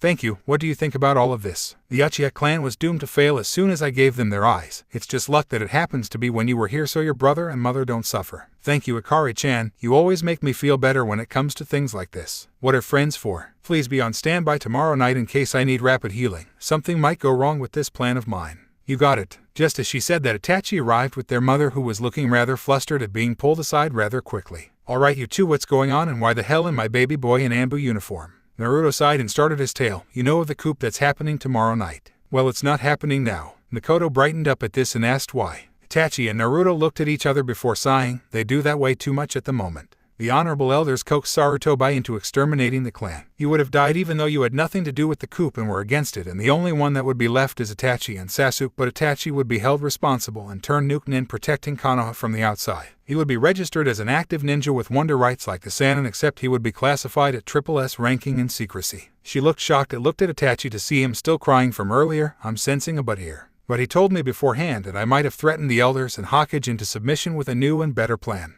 You what? I threatened the elders that if they didn't do what I wanted, I would place them under a genjutsu that would make them watch themselves slaughter their family for hours on end and mentally break them, or I would go to the fire daimyo and explain what happened to the Namikaze heir. Obviously they both agreed quickly, and my life will get a lot harder, but it was all worth it and I would do it again. What did you threaten the Hokage with? I told him that if he ever tries to use any of my family as a scapegoat again, then he or this village would not escape my wrath. She scowled at him and he just laughed nervously. You idiot. She went to smack his head but instead hugged him. But you're my idiot, and thank you for whatever you did at the moment. You never have to thank me. So why isn't the coup happening now? I came up with a better plan. How? Danzo isn't as smart as he thinks. He thinks I don't notice those fools with blank white Anbu masks with the symbol Ni on them following me to make sure I don't turn on this village. The fool. It took me a day to find out who and what they were just by looking in the achieves. His little Anbu unit are now the scapegoats. Itachi will still exterminate the clan and I will help, hence the Anbu gear. My stealth is higher than most Anbu, and with my sharing and I can hide even better. I will be able to watch his back from attackers whilst we do what is needed to be done. Sasuke will be kept alive, and so will you unofficially. Officially you will be listed upon the deceased, but you will be in a false death state and will be checked first by the medics, at which point you will be pronounced dead.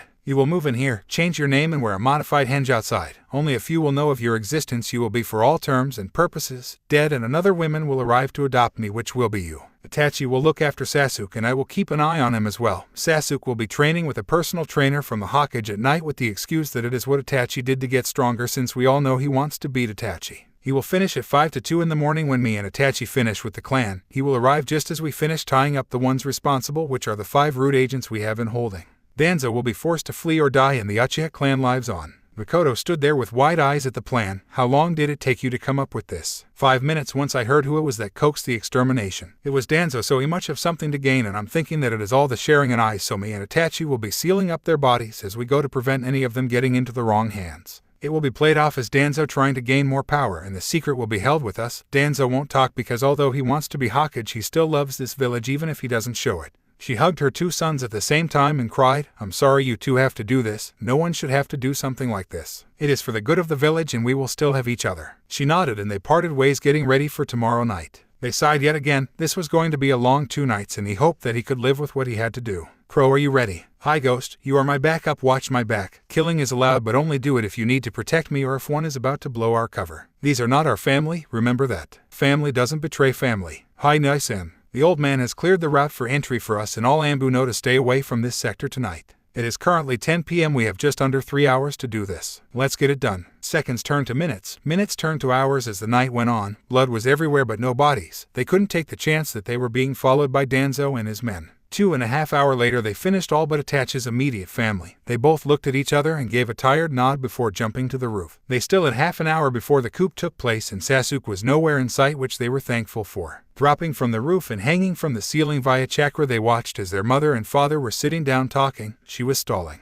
Nodding to each other, they dropped to the floor silently and stood behind Fugaku Uchiha. They stopped talking. So Itachi, you have chosen your path. Hi Toussaint. How many are left? Sasuke, you, Mum and my brother. Fugaku's eyes widened. Brother. Hi, where is he? With us here. He helped me tonight so that the burden didn't fall to me alone, and for that I will be forever thankful. Allow me to see this child then. Itachi nodded to his brother, who took off his mask as Fugaku turned and gasped. You. Hello Fugaku. Who is your father? Benito Namikaze. He growled. That fool. He helped doom this clan even in death. Naruto put his mask back on, and through the eye holes you could see his fully matured Sharingan. Itachi chose this point to continue. Sasuke will live. You chose your path. Don't waver now, son, but know 2 things. 1. I am proud of you even though I never acted it. 2. Sasuke will fall to his hatred for revenge and eventually kill you both. Then so be it. We will be waiting. With that he stabbed his father through the heart and cried before a burning pain at the back of his eyes appeared. He wanted to scream but couldn't because his brother had his hand over his mouth. Their mother looked on in shock. Itachi's eyes changed from a 3-tomoed Sharingan to a 3-starred pinwheel Mangekyo Sharingan design.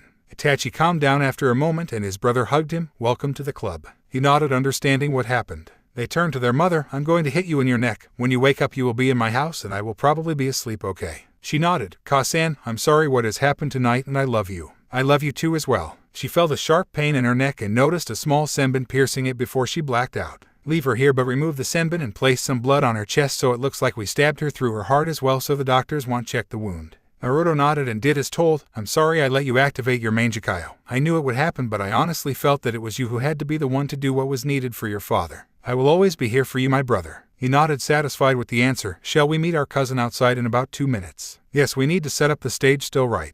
Don't forget to turn off your Sharingan so he doesn't know another Uchiha lives. Naruto nodded and started to leave before turning to look one last time at his mother. A tear fell down his face. It suddenly hit him how much he killed tonight, how many family members lost someone before they met their demise, and why it had to be done. Itachi noticed and hugged him. Don't crack yet, Otato. We have one more, then we can cry all we need. Naruto nodded, walking outside and unsealing several Rutanin from prisoner transport scrolls already tied, gagged and knocked out. They bother stretched and sigh. Tonight was beginning to go on and they were both starting to feel the fatigue of events both physically and mentally. Naruto nodded to Itachi and Itachi clicked once on the radio to give the signal to the Hokage and his Anbu guards. Just as he had done that, Sasuke came running round the corner panting. Itachi looked to Naruto and Naruto nodded towards his brother. He removed his mask. Sasuke gasped at seeing his brother behind the mask, who was still crying.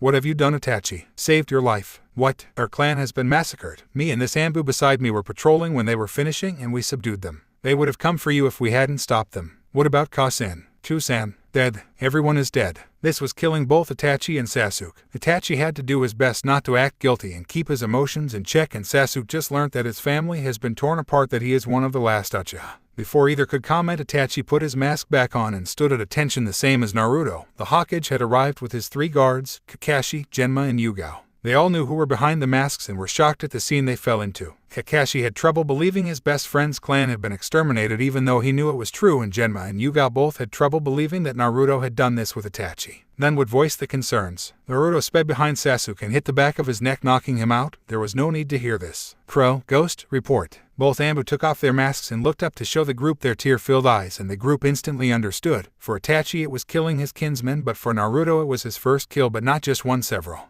They would both need time after this. Mission accomplished, Hokage-sama. He nodded solemnly and asked Yugao to check the body of Mikoto since she was a trained medic. She nodded and walked into the house. She was a battle-hardened shinobi, but even she was feeling slightly ill at the scene in front of her. Both Mikoto and Fugaku Uchiha were covered in blood. She checked the pulse on Mikoto and found none. Walking back outside, she looked at them and said, Sir, no pulse. Good. Continue with the plan. Come to my office in an hour. Hi, Hokage-sama. Please take Sasuke to the hospital whilst we handle our mother. He nodded and left with Sasuke to break the news to the council. Itachi hugged his brother again. I'm so proud of you right now, Otato. I would be feeling so much worse if you hadn't helped or come up with this plan. Forgive me for involving you. All is forgiven. He nodded and left to seal his father's body whilst carrying his mother's body towards her new home.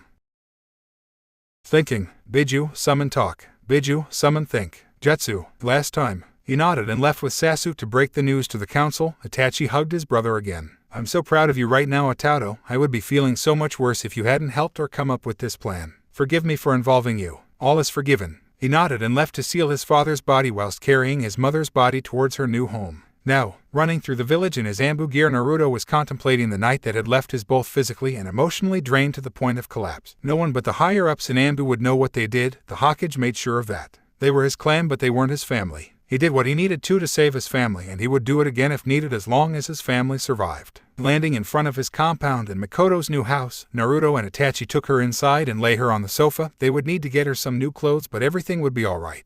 Itachi, we need to go to the office. Hi, should we tell him about your Mangekyo? I think we should. Do you know the price for awakening your Mangekyo? Nope, none have awakened it recently besides you and Shisui, but he didn't say there was any downsides. There is. As soon as it awakens, the person is given the advanced form of Sharingan, but if they use it then they will slowly turn blind with each use. Well, that sucks, Itachi said with an uncommon frown. It does, but there is a way around it. That is, if a pair of brothers both awaken the Mangekyo Sharingan and swap eyes, then they form the final and most powerful level known as the Eternal Mangekyo Sharingan, which prevents blindness and also lowers the chakra consumption rate.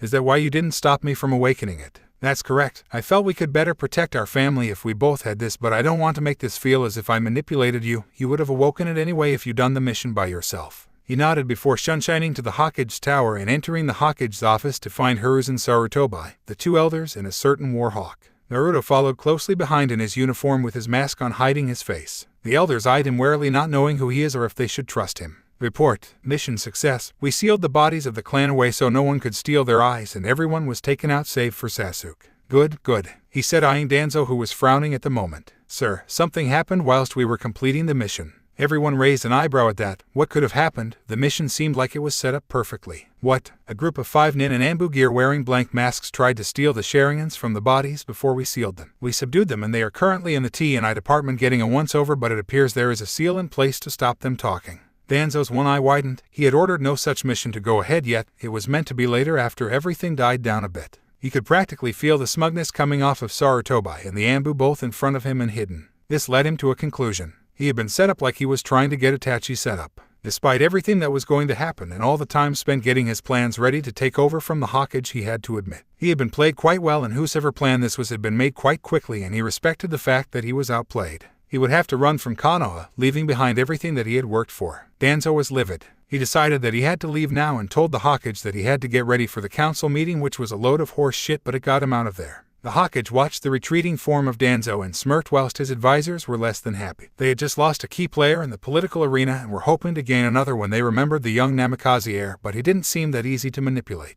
As soon as Danzo left, Sarutobi placed a silencing seal around the office and asked them to remove their masks. They did as told and removed their masks, only to hear a gasp from the two advisors. They had never seen the Ambu before and didn't know who it was, but when he was unmasked it turned out to be the very boy they were trying to manipulate. Naruto just smirked at them. Well done, Itachi and Naruto. Naruto, your plan saved Itachi's life and made it easier for us. At this point both elders chose to butt in. Wait, are you telling us this boy was the one who made the plan to use Danzo? Naruto said 5 words that would haunt them until they died, a warning for all those to come. Never fuck with my family. Now that that's out the way, how about we talk about certain things concerning young Naruto? Oh yes, I revealed myself as the Namikaze heir to these two, didn't I? I wasn't supposed to know. He nodded, glad that Naruto understood. Okay, to quickly answer questions without wasting time, I figured it out by myself. I know about Kyuubi and I honestly don't give 2 shits about it.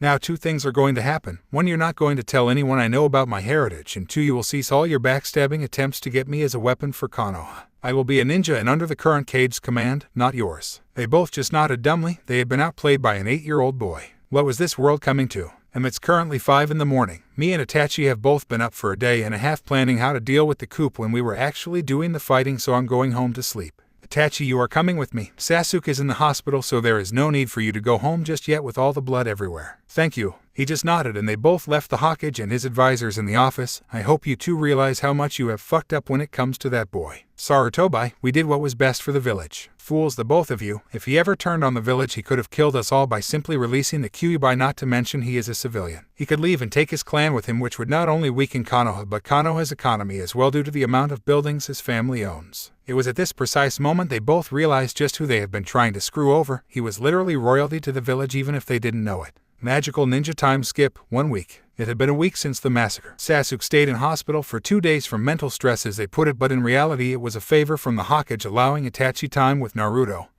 and his mother to overcome the issues that the night of sweat, blood, and tears and presented. The compound was cleared of blood quite quickly, and although both Itachi and Naruto tried to kill the traitors in such a way that they could not feel the pain, there had been a lot of blood in and around the compound. The scroll with the bodies of each Uchiha man, woman, and child was given and handled by the Hokage and no one else. Itachi and Sasuke were the only official Uchiha left in the world. Obviously, Naruto's secret just got that much more secret. If the villagers found out he had a fully matured Sharingan before he was ready, then they would force him into a breeding program. Itachi was too powerful for such a program, and Sasuke was too influential at the moment. Already being labeled as a prodigy amongst prodigies, the civilian council called him, not even a week after the death of his clan. Have they no shame? He had done nothing to warrant such a title, but since he was one of the last Uchiha, they felt it was warranted to keep him in the village and content with his life. Mikoto woke up 7 hours after the massacre. She was in a panic as soon as she woke up, but soon settled down, realizing it was her sons and now her house. She quickly went looking for her children and found them both asleep on the sofa in the living room, still in their Anbu gear, with them leaning against one another for support. Her heart wrenched at the sight, and she knew that life may be tough in the future, but it was worth it. Danzo was forced to flee right after the meeting. He had his agents burn anything that could be lead to them or his new location, and left with his own little private army of just over 150 men. Everyone easily believed that he was responsible for the massacre. After all, he was known as a warhawk who tried to gain power whenever he could, but he was so skilled at hiding that no one ever found proof. He was labeled as an S-class missing nin who was to be killed on sight. He may have been old and a cripple, but he was still a contender with Sarutobi for the title of Sandaime Hokage and should be treated as such a threat. The funeral for the Uchiha clan was held 3 days later. They were cremated with eyes included at Itachi and Mikoto's request. No one would abuse their clan's Kekkei Genkai in life or death. Naruto was still quite solemn about the mission, as was Itachi, but Mikoto got through to them both by stating that if the mission was fulfilled, then everyone they loved would be either dead or used as a weapon by their clan. It was for the good of their lives and the lives of the villagers. Sasuke, however, wore the ever-so-stoic Uchiha facade in public and even around Itachi. He soon claimed that his ambition for his life was to avenge his clan by killing Danzo. When Mikoto found out about this, she was heartbroken. He may not have been her son, but he was still her nephew, and she loved him as such, but he was starting to walk down a sad and lonely path. He had fallen to the curse of the Uchiha clan at such an early age. Neither Sasuke or Naruto were seen in public for a week after the funeral. Sasuke stayed in to grieve in peace and tried to remember the great time he had with his family. Unfortunately, this drove him further into his hate when he remembered that there would be no more times like these and they would one day fade from memory. Naruto stayed in for 2 reasons. One was to comfort his mother because she may not have liked the majority of her clan, but there were some that she liked, and because Sasuke's newly found lone avenger attitude. The second reason was the villagers. Although the elders took the hint and stopped trying to screw him over, that didn't mean the civilian council did, and they were out for blood. Some fool started the rumor that he convinced Danzo to kill the Uchiha clan, and with the civilians being as stupid as they were, they believed it, but the ninja knew better. He hid in plain sight. They wanted to hurt him, but he would never hurt them. They could never find him, and if they did, he would quickly flash his Sharingan under a strong Genjutsu and place them in one. They all thought it was the Anbu who were tasked to watch him, but they were wrong. In a cave somewhere in Water Country was a man with an orange mask and black cloak with red clouds. He was livid. He was a Baido Uchiha, more commonly known as Tobai. He knew his clan were going to plan and eventually try to execute a coup d'etat within Konoha. In fact, he counted on this. He knew they would task someone to exterminate the clan and had hoped that it would be an inside man, most likely some prodigy within the clan itself that was loyal to the Hokage and village above the clan. He had hoped that this person would be used as a scapegoat for the village and labeled as an S-class missing nin, but when he found out who was the scapegoat that was used, he was furious. They had ruined his plans. It wasn't fair. Why wasn't he allowed revenge? One of the base human emotions. They took the woman he loved from him in the Third Great Shinobi War. He would never see her again. He would never get the chance to explain how he loved her. He had even fought against his Jonin sensei and 4th Hokage Minato Namikaze, which had hurt him to do because he was one of the few that he respected, but he needed to get the kyuubi from his wife and force her husband to seal it again into a newborn child that just happened to be his son. This would allow for collection of the biju at a later date, since the child would most likely have no formal training in the way of a shinobi. No, his plans were ruined temporarily. He wouldn't let them derail his plans completely. He would adapt and change his plans for things to come.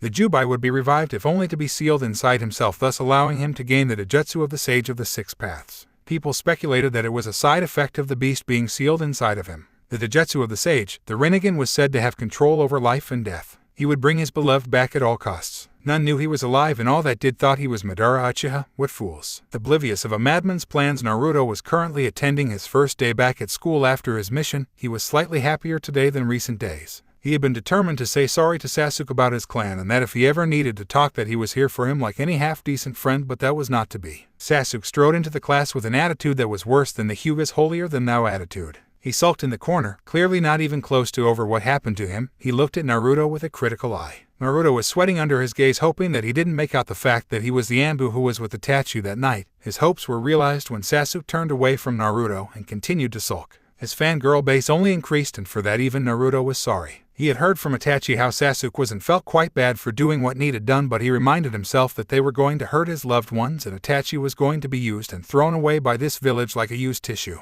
He would steer clear of Sasuke if only to keep his sanity intact from his constant moaning and a moaness. Haruno, Sakura, and Yamanaka Ino walked into class screeching about their Sasuke-kun and asking him how he was after his clan was massacred. Funnily enough, this only served to make his sulk more. Stupid girls reminding him of what he lost. It was going to be a long 4 years until he was able to graduate. Magical ninja time skip, 4 years, D. It had been 4 long years since the massacre. Sasuke Uchiha was the village's new golden boy. They tried everything to keep him happy and content so he didn't defect to another village, from letting him have a personal trainer before he was even a genin to allowing him to have a few low-ranking ninjutsu so he wouldn't hurt himself. The civilian council were throwing marriage proposals at both him and Itachi. Itachi shut them down right away before they could even get started, stating that if the Uchiha clan was to continue it would be with someone they loved and not forced. That didn't stop Sasuke's fangirls from nearly raping him on multiple occasions. Mikoto grew older, but she was still content. She didn't need a lover so much as long as she had her family. She was happy with her life out of the Uchiha clan. She rarely left her home because she felt that she had all she needed, but when she did it was for groceries under a few ninjutsu henge that a Dojutsu couldn't detect.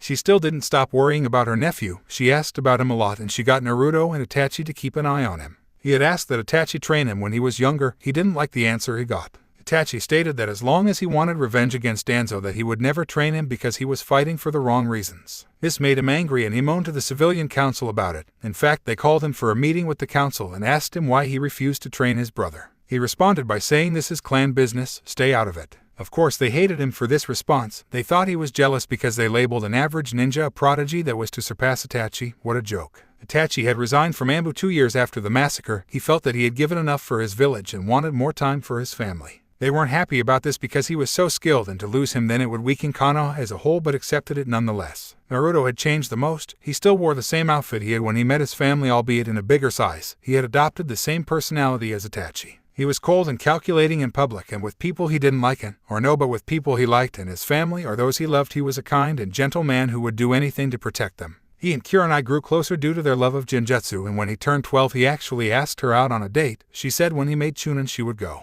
This obviously spurred him on in training, as it was no secret to his family, Hokage, Kakashi, Genma and Yugao, that he had a crush the size of the Hokage mountain on her, but he was quite mature for his age, which led them to believe that when he did become a Chunin they would try it out for a while and see where it leads. He continued his Genjutsu training, creating new Genjutsu and recreating some others have made that can only be cast with a Dojutsu. Amongst the small group of ninja that knew about him, he was quite popular and respected as a person who enjoyed messing with someone's head. If he was having a spar with someone, he would use Genjutsu to make you think he was doing one thing and do another, or make you see things that weren't really there. He had once been asked by the Hokage to interrogate someone with his Genjutsu, so Ibiki and Anko were added to his little group of people that knew he wasn't a fool. This person was a rogue ninja who tried to assassinate someone important within Konoha, and after 20 minutes he was crying like a baby from continuous Genjutsu that slowed down time for the user and subject but increased the pain reception of the subject. He told them everything in order to stop this little kid. He learned his father's taijutsu style at age 8, not 3 months after the massacre, because he felt that it was nice to have a different style to fall back on when against an opponent that his style wouldn't work with. He took to his father's style like a fish to water. He felt more comfortable with it and it was easier to use with his type of body. This soon became his primary style, but he felt that it could be improved. Like everything else his father made, it was a style that wasn't complete. He never had time to finish it. Naruto felt the best way to finish this style was to add another style to it and combine them to create an ultimate style that would devastate enemies using his fast movements and precise punches and kicks. He didn't know which style to add to this until one day at the academy he was watching a girl with pale eyes spar. She hit some places along the target's arm and they couldn't mold chakra anymore. He was ecstatic about adding this to his style. Upon asking his mother and brother what style this was, he found it was a clan style from the Hyuga clan that used their Kekkei Genkai, so he couldn't use it but soon found a way around this little problem. The sharingan allowed him to see chakra and could see how they introduced it to the body at vital points such as organs. He reconstructed this and found out it was about timing and chakra control. When the user touches the target's skin, they release the chakra through the points at the end of the fingers. He was going to do this, except he was going to use it on a wide scale for a whole fist or foot. He studied the human body for 2 months to find out where the weakest joints were and the easiest and most deadly organs to injure were, then spent another year perfecting it with his Kage Bunshin. By his 10th birthday he had finished the style and wrote it down in a scroll that he placed in his family vault. The style was deadly and he named it after the base style of his father that he completed. Hummingbird. He called it Hummingbird because it relied on fast movements but also to be able to turn at a second's notice like the hummingbird. He learnt this style in secret, even his mother didn't know, and that was difficult considering she lived with him. Once finished, he asked the Hokage if he could get the resident Taijutsu master Mato guy to look at his style. The Hokage didn't know anything about this since it was a secret, but once he learnt that his father's style was incomplete and his son finished it, then he was quite happy to see the work of two geniuses, even if one didn't like to be called as such. So that day Guy was added to the list of people who knew he wasn't a fool and sworn to secrecy like the rest. Flashback. Naruto's family and the Hokage, Kakashi, Yugito, Genma and Guy were at the Hokage's personal training ground that was protected by multiple seals to stop people spying on practices. YOSHHOKAG-sama, what did you call me for? Guy, calm down. I called you to get your input on a new taijutsu style that has been created by one of our upcoming ninja. At this, Guy became quite serious. He loved taijutsu, but when new styles were created they were often made amateurishly, which lead to a lot of pain from the user. Who made it? Hokage-sama. Everyone turned to Naruto, who just waved sup. Are you kidding me? He's what? 9, 10. My point still stands. At this, Naruto stretched and yawned. How you say something, Guy? Everyone paused whilst Kakashi was crying anime tears, thinking he had a little apprentice in the up-and-coming group of genin, and Itachi had a barely noticeable quirk of his lips into a barely perceived smile. Curse you, Kakashi, and infecting the youthful with your cool and hip attitude. How you say something, Guy? The Hokage chose to intervene at this point. Stop, both of you. Yes, he created it and he wants to try it out, and since you will be able to find flaws in it, we decided you're best to try it out against, but everything you see here is an S-class secret. Fine, take your position. Naruto nodded and got into stance whilst Itachi watched with his sharing inactive to see how this worked. He knew his brother well enough to know that he always had a trick to this type of thing. He would never go against an opponent that could beat him senseless easy enough. Guy took the opening stance within his own personal style called Goken or Iron Fist, which consisted of fast movement and strong punched. The Hokage signaled for them to start it, and Kakashi opened his sharing eye to watch, the same as Itachi. Naruto already disabled his chakra weights, which were set to around 70 kg apiece and hadn't been up since his 8th birthday, since he didn't want to stunt his growth. Naruto shot off with speed that was unheard of for an academy student, easily low chunin speed, which surprised Guy.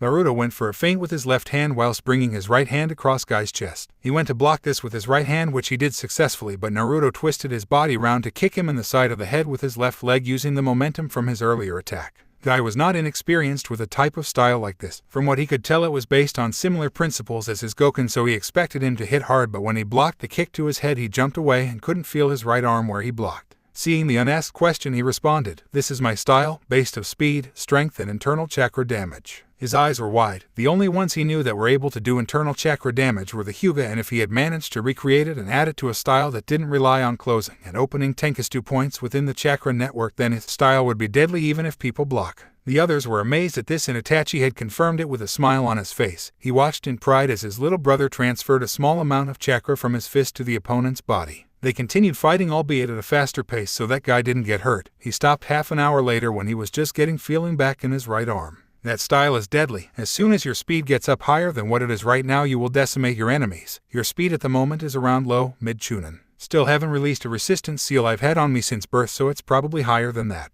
Guy just nodded dumbly since he didn't know what to say to that and smiled. Yashi will be a most youthful ninja in the future. By the way, if you're wondering, I named the style Hummingbird. End flashback. He smiled when he remembered Itachi asking if he could learn the style. He obviously agreed, but stated that he might not be proficient in it because it relied on speed and huge amounts of chakra. Unlike the Hyuga, who have great control, this was made for people with terrible control but huge amounts of chakra, such as him and other Jinchuriki. After that, he started learning nature transformation. He started off in his primary element, which was lightning, and ever with his clones it still took him 2 months to finish the transformation to an acceptable level, but he wasn't happy with it. He wanted to be able to expand huge amounts of lightning from his body and continued for another 6 months with his clones until his nature transformation was like second nature to him, and he could do it as instinctively as sending chakra to his feet to stick to surfaces. He asked the Hokage if it was possible for him to intern at the local power plant by using Raten output to power the generators. He accepted as long as he wore a mask, which he agreed, and thus he had to adapt to huge amounts of lightning chakra nature output, which he was quite happy with. So after 6 months of the job and his clones working constantly, he was finished with his primary affinity. Before learning his second and third affinities, he decided to learn a few jutsu for his affinity, but soon found out that Raten was rare in Konoha, so he learnt what he could and consulted his book he got for his birthday a few years back about creating jutsu. He always had ideas about creating jutsu and wrote them down, but could never find the time recently to work on them, so when he set time aside for the creation of his new jutsu for his lightning element, he was happy. He spent a month working on a jutsu that he felt could be deadly and effective for large groups of enemies. He called it Raiten, Ryanzu Roa, otherwise known as Lion's Roar. The base idea for this technique was when he was working at the power plant learning to output high amounts of lightning. He figured if he could shape it correctly, then it could be devastating instead of untamed like it was. When the user of this jutsu activates the final hand seal, then they release high amount of Raiten chakra into the air, shaping it into a 6-meter tall lion that sprints at its enemies from range, and when it's about to bite its opponent, it can either disperse into the group shocking them all or focus on its one target for a multi-purpose takedown. He spent 1 month with 600 clones working on it 8 hours a day. It would have taken forever without the clones to create this jutsu. After he created it, he worked on mastering it to one hand seal, and it took another 4 months since it was such a complex jutsu. He shown it to the Hokage at one point, and it was labeled a Kenjutsu due to the amount of chakra output needed and the damage it could do to allies. This didn't stop Naruto mastering it though. It was his first actual jutsu creation. Sure, he made some Genjutsu before, but this was special.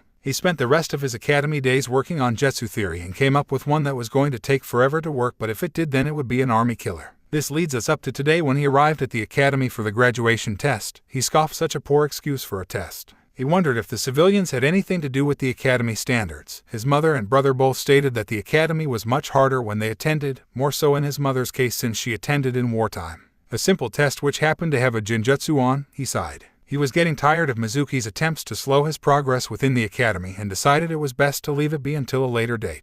A Kane and Shuriken throwing test which he got a moderate 7 out of 10 and Sasuke got 9, which his fangirls were screaming up a storm about. Next was a small taijutsu spar with the academy teachers. Mizuki was chosen as his opponent, and he could feel the hidden Anbu laughing at him in the tree. Most Anbu knew better than his mask that fooled most younger ninja and civilians. They knew that although he was taught wrong in the academy, he could still beat the students. He felt it was time for a lesson in humility for Mizuki and smirked towards the hidden Anbu who just shook his head. Naruto got into the opening stance of his hummingbird style, and the Anbu gasped. He, like most other Anbu, had heard of a new style that incorporated the Hyuga chakra infusion with a new unknown style. No one knew where it came from and no one saw it, but they all know the opening stance to allow them to react accordingly. Itachi was watching from a roof opposite with a smile on his face. His little brother had informed him of Mizuki's constant annoyances and told the Hokage, but he just told him to deal with it. Apparently Naruto was about to. They called the match and Mizuki ran at Naruto with Chunin level speed. Naruto just scoffed and sidestepped whilst hitting the bottom of his spine with a chakra infusion which would stop his attempts to work the lower half of his body for the rest of the day. Iruka was gobsmacked and called the match in Naruto's favor whilst he just walked off. Last but not least was the ninjutsu portion of the test. He was embarrassed to be called a citizen of the leaf at the moment. This test was stupidly easy. A henge, kawarimi, and clone jutsu was all it took to be called a ninja. Oh, how the mighty have fallen. He passed the test in dead last position to hide his true skill. He would reveal it all at the Chunin exams unless the situation called for it beforehand. Today was the day. Today was team assignments. After the pitiful test that was designed to weed out the worst of the worst yesterday, today he would be assigned to a team and start his ninja career. Itachi and Makoto both explained to him that teamwork was necessary throughout his career even if he was teamed with someone he didn't like. They both told him what to expect for the first 2-3 months as a genin, D-ranked missions, nothing more than garden chores that civilians are too lazy to do themselves. He had already deduced from his class that he would be on a team with his cousin and his fangirl, which could prove disastrous or could prove to be one of the best teams to ever come out of Konoha if trained properly. He figured that he would be part of a combat team because he had skills in most ninja arts, while Sasuke would be the close-distance fighter with taijutsu and Sakura would be the medic with a possibility of a genjutsu user. Kiba, Inuzuka, Hinata, Higuwa, and Shino Aburame would all for a scout and capture team. Each had a bloodline. The Aburame and Inuzuka limits may not be well known and may be considered clan jutsu, but they were Kekkei Genkai all the same, and with all three of them combined they would make an ideal scouting team with the option of capture and ambush. He took a rough guess and came up with the second generation of the Ino Shikacho trio that was so popular in the Third Great Shinobi War due to their teamwork that would specialize in capture and field interrogation. These teams would work in tandem to protect the lives of Konoha's citizens. If he had to guess about the team senseis, then it would be Kakashi for his team due to the fact that he has one of the only Sharingan left in Konoha and his brother refused to teach him until he dropped his thirst for revenge and he was his father's student, not to mention he knew of Naruto's Sharingan. Speaking of Sharingan, he wasn't quite sure how to work around that one. Sasuke would find out sooner or later and would be pissed, not to mention his is fully matured and has a Mangekyo which he wasn't even sure Sasuke knew about. He knew about the Mangekyo techniques that cost the user's eyesight per use. His brother snuck him into the meeting room of the Uchiha clan to read the tablet that was left by his ancestors. He was visibly annoyed by the fact that it basically goaded Uchiha into killing their best friends for power. He had used each technique once just to see how to use them and was already starting to get annoyed with his eyesight. It appeared that the techniques deteriorated the eyes faster than anybody realized.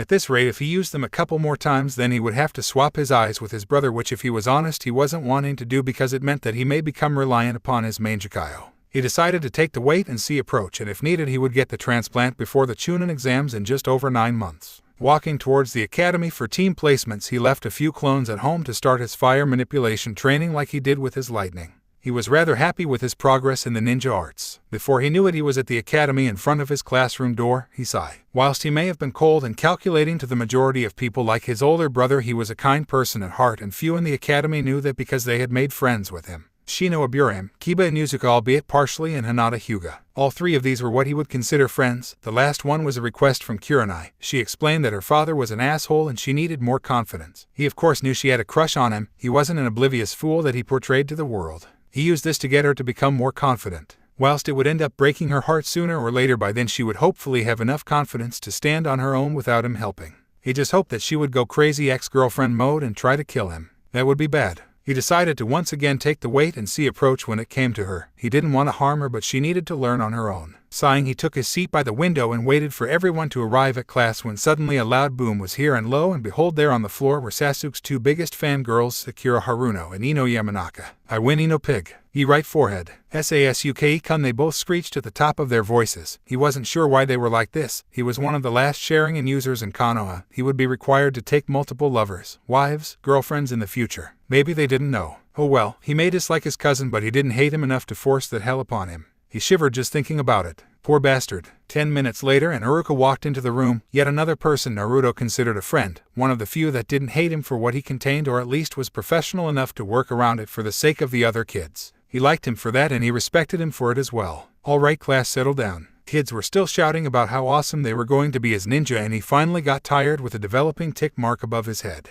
He used his own personal jutsu called Demon Head no Jutsu to make the class quiet down. Now, before I read out the team selection sheets, may I say that I am proud to have taught each and every one of you, even if some of you were a pain in the neck most of the time. Oddly enough, most people were looking at himself when Iruka said this. I wasn't that bad, was I? Continuing on, teams 1 through 6 are still in rotation from last year. Team 7 is Naruto Uzumaki, Sasuke Uchiha, and Sakura Haruno. Sakura screamed about true love conquering all or something, whilst Naruto was repeatedly banging his head on the desk whilst saying, "Why me, Jiji? Is this payback for teaching Konohamaru that jutsu?" I said I'm sorry, as he cried anime tears of pain. Little did he know though that all the Jonin senseis were in the Hokage's office with the old man and his crystal ball that he uses to spy on his villagers to make sure they aren't doing anything bad. Kakashi smirked at Naruto's antics. Ugh, Hokage-sama, what jutsu is he talking about? Kurenai asked, actually concerned about his grandson. Oh, nothing that you need to know, Kurenai. You would most definitely kill him, and from what I understand he gets on quite well with you, am I right? So no need to tell you. He winked at her. Kakashi, you're going to have your hands full this year. If they pass, I'm feeling good about my team this year, Asuma. Back in the classroom, Naruto was finished banging his head repeatedly and getting his sympathy pats on the back from his friends when Iruka carried on.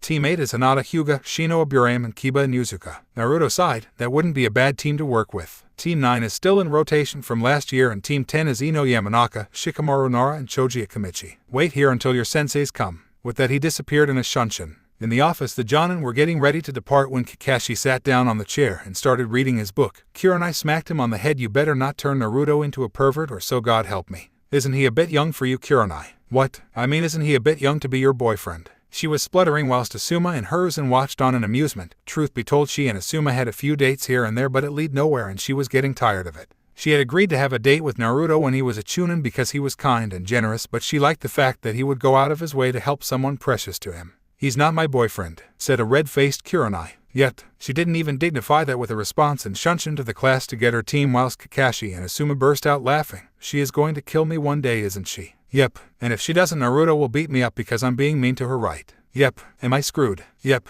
oh well, I suppose it's time to get lost on the road to life. He disappeared in a standard leaf shunshin only to reappear 3 hours later in the classroom. Yo, you're late, the pink-haired thing known as Sakura shouted. I wasn't told what time to arrive at, so how could I be late? She just shut up at that. Meet me on the roof in 5 minutes. He shunshined to the roof and waited. As soon as Naruto's two teammates were out the door, he vanished in a flock of crows only to reappear on the roof with Kakashi watching in amusement. So you know Itachi's crow shunshin? Naruto snorted. Who do you think taught it to him? What do you mean? Asked Kakashi, generally surprised. He thought Itachi made it since he was rather famous for it. Who do you think taught him it? It is Genjutsu with Shunshin no Jutsu. I taught him how to do them together. Before he could respond, Dumb and Dumber walked through the door to the roof. Okay, tell me about yourselves. What do you mean, sensei? Asked the so-called smartest girl in the new generation. They were doomed. Kakashi just flipped a page in his book and looked up. How you say something? Sakura and Sasuke face faulted whilst Naruto was laughing up a storm inside. He always liked how Kakashi could rile up anyone by doing nothing. Tell me about yourself. Name, likes, dislikes, and anything else you find important like your dream.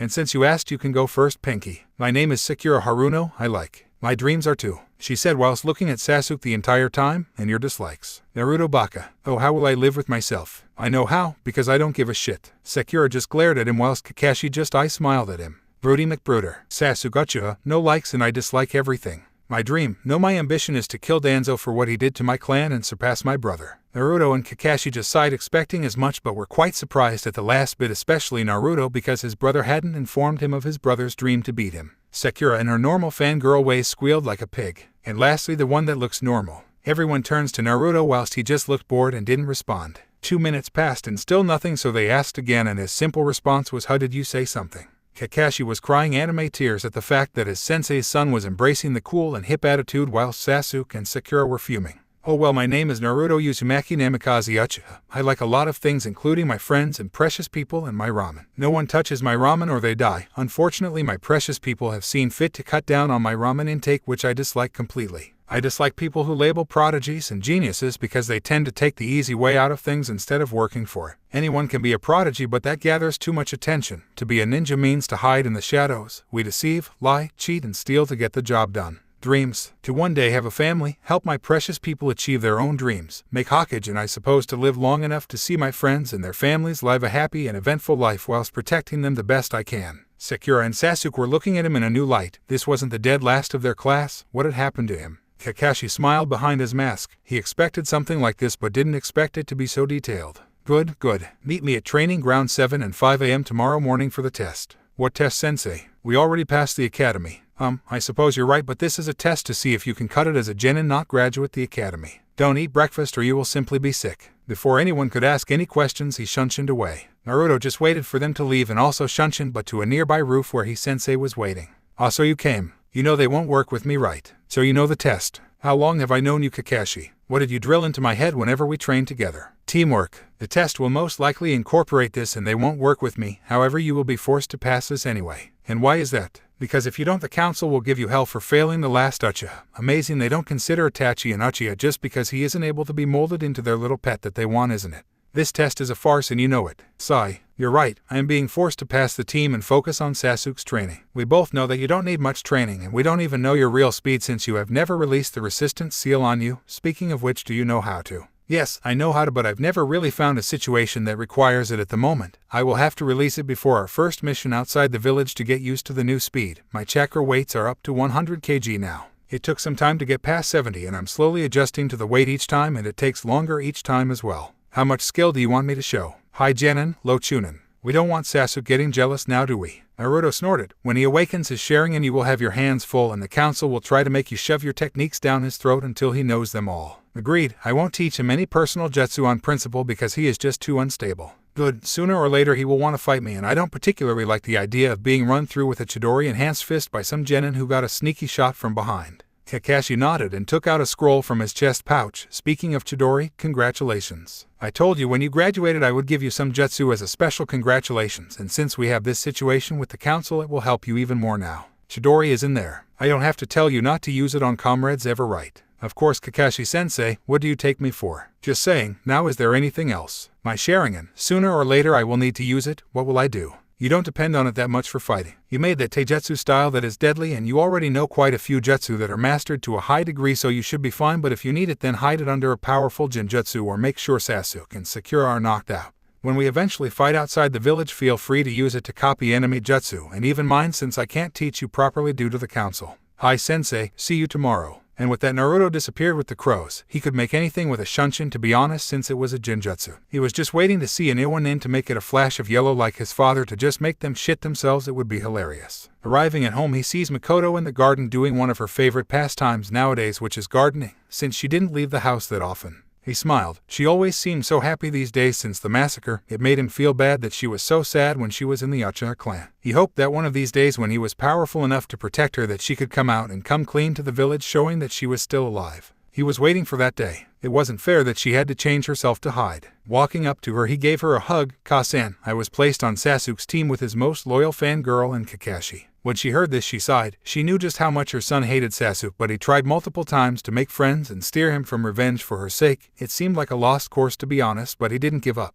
"Do your best, Sachai. I know you can work past the fangirl and Sasuke to become a great ninja." "Thanks, Ka-san." Kakashi is being forced by the civilian council to pass the team because of Sasuke, and is also being forced to focus on training Sasuke, but has agreed not to teach him any personal techniques such as his Chidori and Raikiri, but gave me a scroll with some techniques since he isn't allowed to train the demon brat, and he said the Chidori is in there, so I'm quite happy. She smiled. Kakashi was always a good person, and even though he wasn't allowed to train him personally like he wanted because it would pay back his debt that he felt he owed to not only Abido but also his sensei, he still gave him some stuff to help train even if it was in secret. That old monkey probably knew he would do this, so he assigned him for this reason and more. I've agreed to only show high genin, low chunin skills until the chunin exams and only use my sharing under a high-level genjutsu or if Sasuke and his fangirl are knocked out. Good, you look tired, Sachai. Why don't you go lay down whilst I make some dinner for us and Itachi? Hi, Ka-san, arigato. That was another thing. Since Itachi refused to train his cousin, Sasuke practically said he didn't want anything to do with Itachi. This actually hurt Itachi pretty badly, and the civilian council seemed to forget that Itachi was heir and now clan head and not Sasuke. So at least 4 times a week Itachi would come over for dinner with his mother and brother. Sasuke lived in his own apartment that was paid for by Itachi with the clan funds. He may not act like his little brother that Itachi knew and loved, but he was still family. 6 p.m. rolled round quite fast because of his nap. He awoke to a lovely smell of curry that filled the house and made him practically drool. He walked towards the kitchen rubbing his eyes and found Itachi at the table and Makoto at the stove. Itachi was the first to notice him and smiled at him.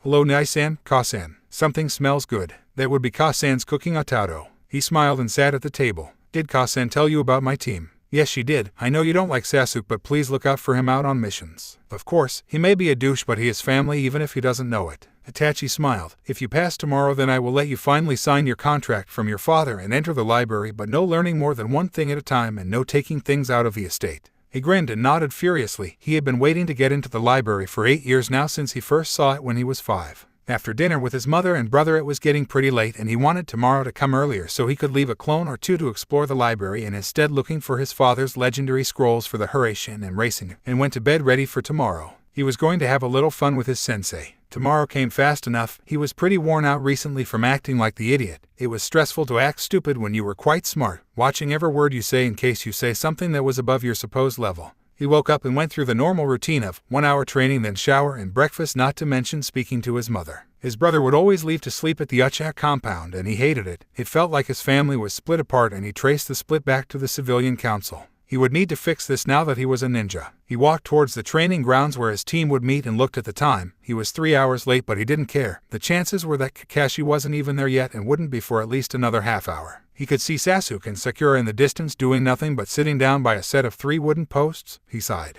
Ninja are proactive. If their sensei was late, then they should trust in the fact that he was late for a reason and start their own training to be ready for when the sensei arrived. He decided to skip them and stealthily go sit in a tree and relax. He liked sitting in trees when the sun shone just right through the leaves. It was a beautiful feeling and sight. It always relaxed him. Half an hour later, as predicted, Kakashi shunshined into the clearing to see 2 of his team and noticed the third in a tree about 5 meters away. Ignoring the banshee scream, he just smiled. "All right, test time. Sensei Naruto Baka is missing." "No, he isn't." "Huh," came the intelligent reply. "He's in the tree behind you and has been for the last half hour. I was here 2 hours ago watching you all to see how you would work together." "Then why the hell did you make us wait?" screamed the banshee again. "I just said why." Naruto just shunshined into the clearing in a normal leaf shunshin. Obviously no need to let his cousin see he can do what Itachi can, otherwise he may put 2 and 2 together, although he would probably come out with 5, but still. "How nice of you to join us, Naruto. The time is currently 9 a.m. You have till 12 to get these bells from me. The one who doesn't is getting tied to the post and forced to watch the winners eat lunch whilst getting sent back to the academy. So that is why he didn't want us to eat," thought Sasuke and Sakura at the same time. "Idiots, it wasn't an order," thought Naruto. "I wonder if the new Ika is out yet," came the obvious thoughts of Kakashi. He took out a timer from inside a scroll and placed it on the log. "Go." A simple command, yet only 2 followed it. Naruto waited in the clearing, smiling at his sensei. "Well, aren't you an odd one? It's too boring to be normal, don't you agree, sensei?" "Too true, but there are limits, unlike Guy and Guy Jr." Both shared a shiver at the thought of the green spandex-wearing duo. So what are you going to do? Wait until you knock them both the fuck out and then have some fun. Kakashi smiled. He hadn't fought Naruto since he was younger and was sure that he became more powerful in the recent years, so he quickly went away and found Sakura. He was completely annoyed by her for a simple reason. He placed her in a genjutsu of her family being slaughtered in front of her and she breaks it instantly, but places her in a genjutsu of her Sasuke riddled with kunai and she faints. What is up with that? He finds Sasuke hiding in some bushes and figures that since he has to pass the team anyway that it was a moot point in testing him. The report said he had genin level stamina, taijutsu, and knew the standard katen jutsu of the Uchiha clan, so he just knocked him out by hitting the back of his neck. Once they were both out, he carried them over to where Naruto was and tied them up against the posts. He sighed this would be an annoying team to teach, but at least he had a competent member within the team. He looked at Naruto, I smiled and clapped his hands together. So how are we going to do this? I'll show you mine if you show me yours. He nodded and placed his book in the safety of his pouch whilst lifting his headband to reveal his implanted Sharingan, whilst Naruto activated his own 3-tomoed Sharingan. All out until they wake up. He nodded once again. Naruto stopped sending chakra into his weights and stated Lesson 1, Taijutsu. Naruto sped at Kakashi with high Chunin speeds pushing low Jonin and started fighting. Kakashi was relatively familiar with his taijutsu style because he guarded him at times when he was practicing. Not to mention he could see chakra transfer from the user to the intended target, that poor target dummy. He actually found a weakness in the style which allowed him to go into hand-to-hand combat with him. As long as he didn't get hit by either his fists or his feet, then Naruto didn't have enough concentration to transfer chakra from any Tenkaichi point just yet, so if he blocks by the arms and redirected the attacks, then he could only be hit with brute force and not chakra like the Hyuga. He had actually came up with this just for Naruto because he knew that one day he would have to fight him, but that didn't mean that Naruto wasn't strong. Naruto was getting rather tired with Kakashi redirecting his hands and feet when he tried to hit him. It seemed that he had been studying Naruto's style for this moment and smiled. He liked not to be underestimated by allies and enemies alike. Jumping away, he smiled at Kakashi whilst Kakashi smiled back. He was truly having some fun. This wasn't the kind of spar he got from Guy. This was the kind of spar he used to get from his sensei when they battled. The fierceness and unpredictability that Naruto provided was a wonderful change from the static and monotone style of Guy. So what will you do now, Naruto? He grinned. I figure that since I have to release them sometime, why not now, eh? Kakashi's lone eye went wide. If he was talking about what he thought, then Naruto was going to get a rather large speed boost. After all, he had the resistance seals active since birth. I don't know what current level I'm at since they go up gradually, so when I reset them I think I will start at 5 and work my way up until I feel trouble again. He sent chakra to his stomach and produced the half-ram sign for Genjutsu and said Kai. Instantly a wave of air came off him. He wondered what level they were at because he felt so light right now. Now Kakashi, shall we dance? Without waiting for another word, he sped off towards Kakashi once again at mid-Jonin speed. Kakashi could only muster one thought before he felt his right arm go numb fast.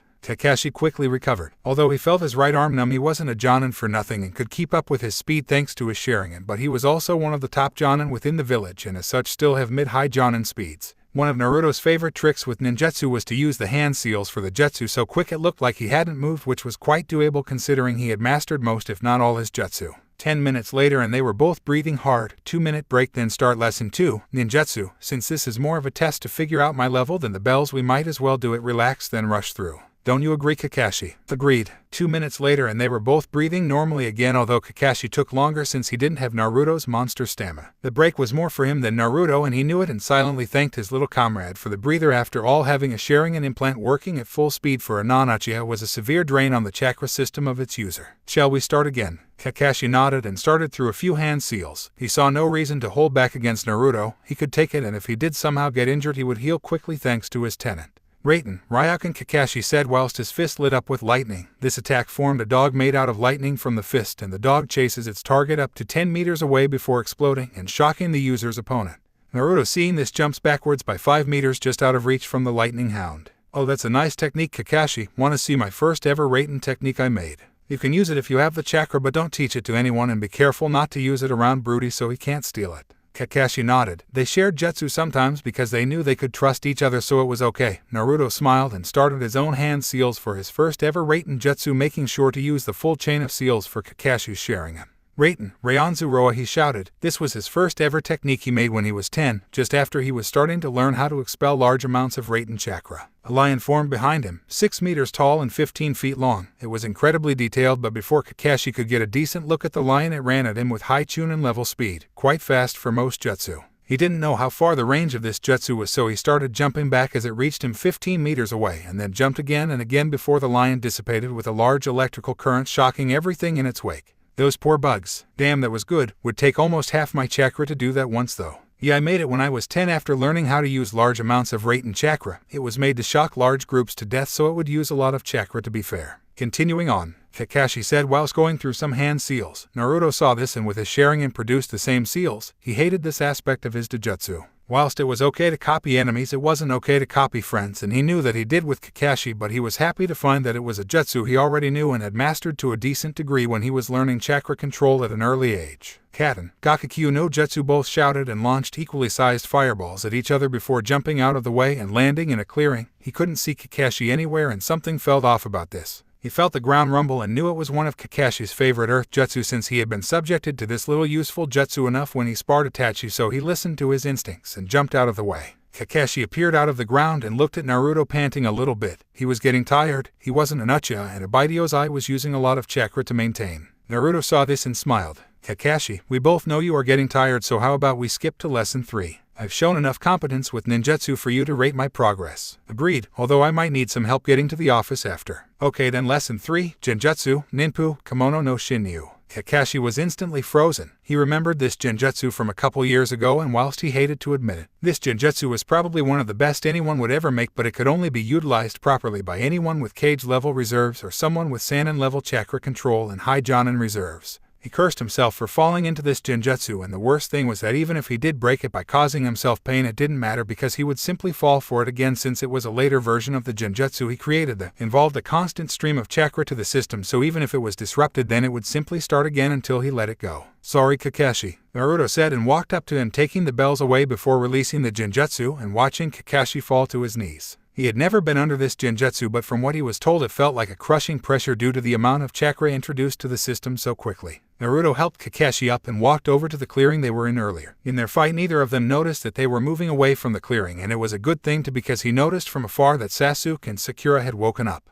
Quickly deactivating his Sharingan so Sasuke couldn't see it, he walked over with Kakashi leaning on him, his breathing steadily slowing back to its normal pace. What happened? Why am I tied to a post, and why is Sasuke-kun but not Naruto Baka? Everyone had ringing in their ears. Kakashi sighed. You two are tied because neither of you learnt the importance of the test whilst Naruto did and got the bells off me. Good work, Naruto. Arigato, Kakashi-sensei. Now explain the purpose of the test. Teamwork. No one man works alone in a team and must work together to get the job done efficiently and effectively. Kakashi nodded and Naruto threw a bell at each of their laps. You passed since Naruto gave up his bells for you, which proved teamwork. Come here in 2 days' time at 7 a.m. for team training and missions. I'm going to need the time to recover, he said with the last bit under his breath so only Naruto heard it. Naruto started to walk with Kakashi away, leaving his teammates to get untied themselves. Once out of the clearing, he shunshined to the Hokage's office in a flock of crows. In the office were all Jonin Sensei waiting for Kakashi as usual, but all of a sudden a flock of crows appeared and started to circle everyone before joining into one being. Naruto with an exhausted-looking Kakashi. Yo, sorry I'm late, I got beat up by my student. Everyone except Kurenai, the secret Anbu, and the Hokage that knew Naruto looked at him like he was crazy. Well, I'll just wait here since I will take him to the hospital afterwards, Naruto said.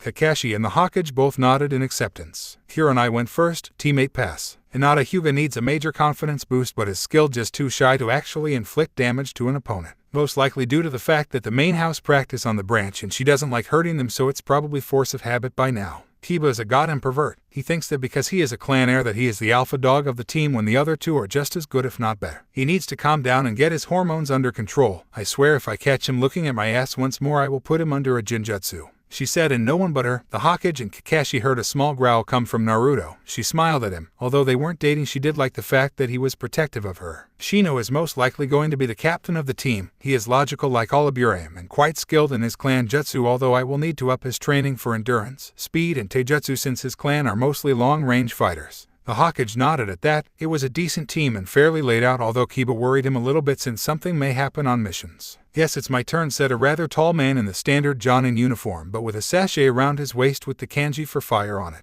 He had black spiky hair and a pointy black beard. He was Asuma Sarutobi, the son of the third Hokage. I have the next generation of the Ino Shikacho trio. They pass. Ino is a fangirl of monumental proportion. It's quite sad, but she worked together with Shikamaru and Choji, so she might have some hope, and she is quite proficient in the clan jutsu she knows. She will probably make quite the interrogator when she is older. Shikamaru is the brains of the team. I suspect that he almost qualified as dead last at the academy because he thought it would be too troublesome to pass at a higher ranking. He is a hidden genius in every sense of the word. I think he takes after his father in the thinking department. Choji is the muscle, his strength is easily higher than the rest of the team and his endurance is up there as well, but he needs to work on his speed and genjutsu since his clan is mostly ninteijutsu. Once again the Hokage nodded. He saw hope for Ino, and the second Ino Shikacho trio could prove to be extremely helpful assets in the years to come. He turned his head to Kakashi, who was still leaning on Naruto. This would be a headache from the looks of Kakashi. Team 7. Pass, he said with a nice smile. Everyone looked at him shocked. Even if he looked like shit and even if he had Naruto, they hadn't expected him to pass a team. Asuma was the most surprised since he didn't know about Naruto. Let's begin with Sakura Haruno. Who is their right mind let this girl be a kunoichi? Did she pass the academy by paying off the instructors or something? It was ridiculous. I found her quickly and placed her under a basic genjutsu which her file says she should be able to break easily. It was her family being slaughtered in front of her and she broke it quickly, realizing it was a genjutsu, so I decided to take a different approach. I placed her in a genjutsu and she saw Sasuke, who was riddled with kunai, begging for help. She screamed and fainted. Everyone was thinking the same thing. She's going to die on her first C rank. The Hokage sighed and said continue. Sasuke was a bit better, although I still knocked him out with a quick chop to the neck. He was, as his stats said, high genin level endurance, ninjutsu and taijutsu, but I didn't check genjutsu. He smoothly lied so that he didn't have to admit that he just knocked him out so he could fight Naruto. Everyone nodded, feeling a bit better since the team wasn't a total failure. Do you want Naruto's report in present company? Yes, Asuma, whatever you hear is an S-class secret, as is most of the stuff pertaining to Naruto. Asuma sighed. Whilst he didn't hate the boy or have anything against him, in fact he did understand the need for secrecy when it came to him.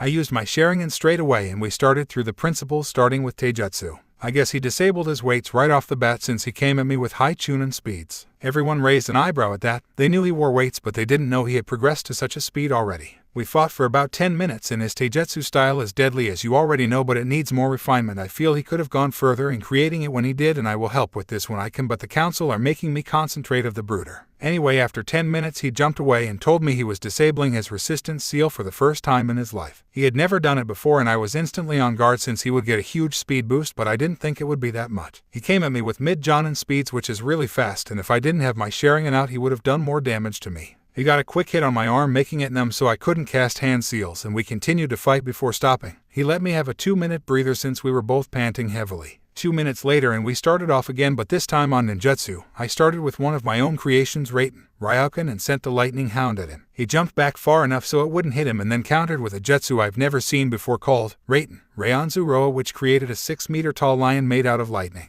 It was incredibly detailed, but before I could get a proper look at it, the thing shot at me with high chunin speed. I jumped backwards so I was 20 meters from Naruto, and it came still, so I jumped again and it seemed to dissipate around 25 meters, but not without shocking everything around it. I saw some poor bugs get electrocuted. We both launched fireballs at each other before I disappeared underground trying to get him with Daten Shinju Zanshu no Jutsu, but he jumped away before I could get him. I came out of the ground panting because of the amount of chakra that was being used by my Sharingan, and Naruto suggested we move on to Genjutsu so I can come here and still be able to report without heavy chakra exhaustion. He cast multiple hand seals quickly, I didn't see how many, and used a Genjutsu of his own creation again. I couldn't move and I couldn't hear what it was called, but it felt like I was being crushed by the amount of chakra invading my system. I bit my lip to exit the Genjutsu, but as soon as it stopped, it started again. He walked up to me and grabbed the bells, then stopped the Genjutsu, at which point I fell to the ground panting because of the chakra that was in my system. Everyone was wide eyes. Most of them knew Naruto was good, but he beat Kakashi, even if it sounded like it was more a battle of attrition than experience, since Kakashi was using a lot of chakra to keep his Sharingan active. The third Hokage looked at Naruto and asked Naruto, what is that Genjutsu?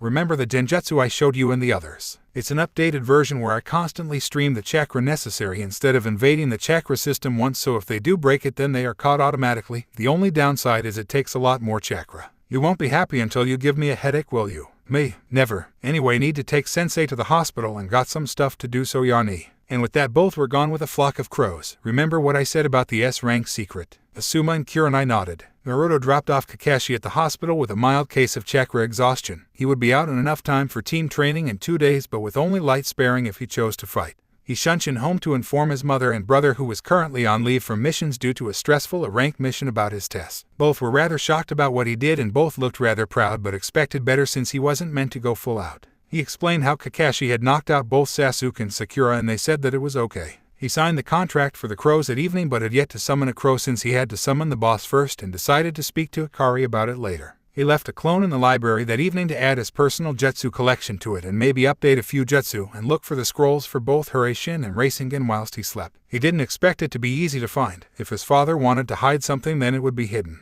He was a master of seals after all. He decided that he would finally start learning how to use his chakra sabers. They were to be part of his legacy, so to speak. People would forever remember his dual sabers from the battlefield. His father was remembered for the flash of yellow before killing his enemies. His mother was remembered for her kenjutsu and speed, and he would be remembered for them seeing only his blade before he struck. Thinking. Biju, summon talk. Biju, summon think. Jutsu, 2 fucking months. Naruto thought, 2 months since he had become a genin and started the chores that every fresh genin did that were known as D-ranked missions. The only thing that Kakashi had taught them was to work together as a team, and even then it was limited. Naruto felt that this team was made for short-term purposes rather than a long-term team such as Kurenai's or Asuma's team. He confided his thoughts in Kakashi only for them to be confirmed. Sasuke Uchiha had no one he could work with effectively from their graduation class, and as such Naruto was placed as a guard, so to speak. He was to protect Sasuke when they went out on missions and hopefully make up for the loss in teamwork. Naruto had other ideas though. He could see the darkness in the picture that was Sasuke Uchiha. He could see that the boy would do anything for power, and he hoped to God that he never found out how to gain the Mangekyou Sharingan or Eternal Mangekyou Sharingan, because there would be hell to pay. Mostly because he couldn't obtain the Eternal version due to the fact that Itachi wasn't really his brother. No, Naruto in his own mind was on this squad to prevent Sasuke from absconding the village for power when the time eventually came. He spoke to his brother about the fact that he could see this happening in the future, and Itachi agreed that his foolish cousin would eventually do something like that to gain power. They both hoped that he wouldn't, but what could they do? They had tried time and time again to work with and befriend Sasuke, even though it could cause problems down the line, but he had none of it. They were realists. Nothing had really happened in the last 2 months. Naruto upped his weights on both him and his resistance seal. He found out by trial and error that when the seal was disabled it was originally set to level 6, so he set it to level 7 and added 5 kilograms to each weight. Naruto followed his father in the speed department. He was a demon with speed for his age, and it would only get faster as his body grew. Naruto slowed on his genjutsu training to focus more on taijutsu and learning his new kenjutsu style for his chakra sabers that his mother had made for him before her death. He had asked Mikoto what Uzu metal was, and she explained that it was a rare metal only found on the island where his mother's village was before it was destroyed. The metal itself is almost indestructible without chakra and can be enhanced with both normal type of chakra and elemental chakra such as futon. The style left to Naruto by his mother was a hidden style that was from Whirlpool Village before its downfall. People would kill for this style simply because no one knows much about it, and when you fight with such a style you would have an advantage in surprise. Not to mention Whirlpool was famous for its kenjutsu styles amongst other things. It relied on speed like all his other styles, but there was a difference. This style used shallow, easy to make cuts and vital points on the body to make the enemy bleed out, so you can understand that when Naruto started to learn this he mostly used Kage Bushin to spar against, or his brother's Daten Bushin, since he was rather well versed in Anbu Kenjutsu. He had signed the summoning contract for the crows the night he passed his genin test, but had yet to summon anything other than the boss thanks to a little help from Hikari. Flashback 1 month ago. Hikari-chan, you awake? What do you want, Naruto? I was trying to sleep. Sorry, but I was wondering if you mind giving me a boost in chakra to summon the crow boss so I can get his approval. Sure, whatever, just don't die. I knew you worried about me. You warmed my heart, Hikari-chan. She blatantly ignored the last comment from Naruto and sent some of her chakra into his system. Behind him was his mother and older brother with the Hokage. They all wanted to see this since they never knew that there was a crow contract. Naruto bit his left thumb whilst wiping the blood on his right palm before going through several hand seals at a fast pace and shouted Kuchio's no jutsu after slamming his hand into the ground. What happened next was least expected. 3 giant puffs of smoke appeared. He had expected 1 summon to appear, not 3. It was a good thing that they were out at one of the furthest and largest training grounds in Konoha, or they would attract quite a crowd. All 3 puffs of smoke cleared to show 3 giant crows with Naruto on top of the middle one's head, which was slightly bigger than the other 2. Who dares to summon the crow triplets? Bertram, Bertramus, and Bertrand. Ugh, that would be me. I guess I put too much chakra into that. The crows looked up on the head of the biggest of them, Bertram, and on his head was a small human. Who are you and how did you summon us? The crow summoning contract was left to me by my father in his will. I was to sign it when I made genin, and since I did, I signed it 2 weeks ago, but you 3 are the first crows I summoned. Us? Yep, you must have massive chakra to summon us. Thanks. Anyway, I would like to humbly ask to be allowed to summon the Crow clan since the contract was left to me. Also, my brother down below would like to sign it as well. Pass my test and I, the summon boss of the crows, Bertram, shall allow it. Cool, what test? Look into my eyes and let me see your life through yours. Naruto looked into the eyes of the crow and he felt like the crow was gazing into his very soul. He felt the crow shiver at the memories of his life. You could tell that he had passed the test before it had even begun if you knew Naruto. You pass. Naruto smiled a true smile. What did you do though? Simple. I looked into your very soul and saw the best and worst moments of your life and what you did or didn't do to deserve both. Have your brother sign the contract as per our agreement. If he is anything like you, then he will work well with us. A sudden puff of smoke beside Naruto, and there was a small crow that looked just old enough to fly. This is my daughter Corbin. She is quite young and just learned how to fly recently. She shall be your familiar and be the easiest to summon of the crows. He nodded and they all disappeared, leaving Naruto to fall to the ground screaming until he was caught by Itachi, who was laughing at the crow's sense of humor. In flashback, he got to know Corbin quite well since she was his familiar with the crows and found that she didn't like being cooped up at home with the rest of the crows and liked to explore. He explained to her that he would soon be going on missions outside the village and would take her if she wanted.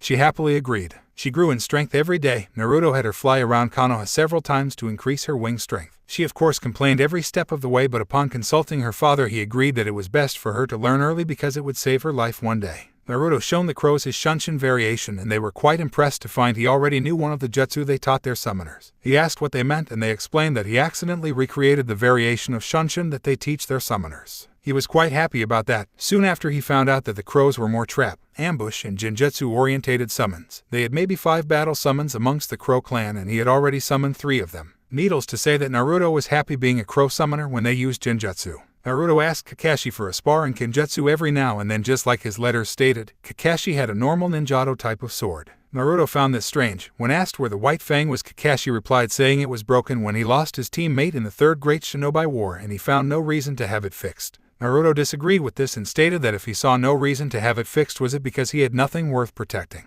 How could you protect something without a weapon to help? Kakashi went on to tell him about the incident and how he lost his right eye before his teammate allowed him to transplant a Sharingan eye into his eye socket from his deceased teammate. Naruto came to the conclusion that the Sharingan eye and his father's white fang blade were a reminder of bad times that he didn't want to relive. Naruto asked him if he could see his father's blade or what was left of it, and against his better judgment he allowed it. What he didn't notice, however, was Naruto had his Sharingan active the whole time to find out how to get to it since it was obviously well hidden. He had planned on getting it fixed himself and giving it back to him as a present. That was just over 3 weeks ago and he was due to pick it up later today. Right now he was currently with his team and he used the word team ever so loosely. They were waiting for Kakashi to appear at the training grounds and was due to appear any minute now. Sakura was still in her fangirl dress, which was pink. I mean, come the fuck on, pink. That's just as bad as neon orange that Naruto used to wear. Sasuke was in his white shorts with a dark blue high-collar shirt with the Uchiha clan emblem on the back, meaning that he had passed the rite of passage from within the Uchiha clan of learning the C-rank Jutsu Katen, Gakokyu no Jutsu.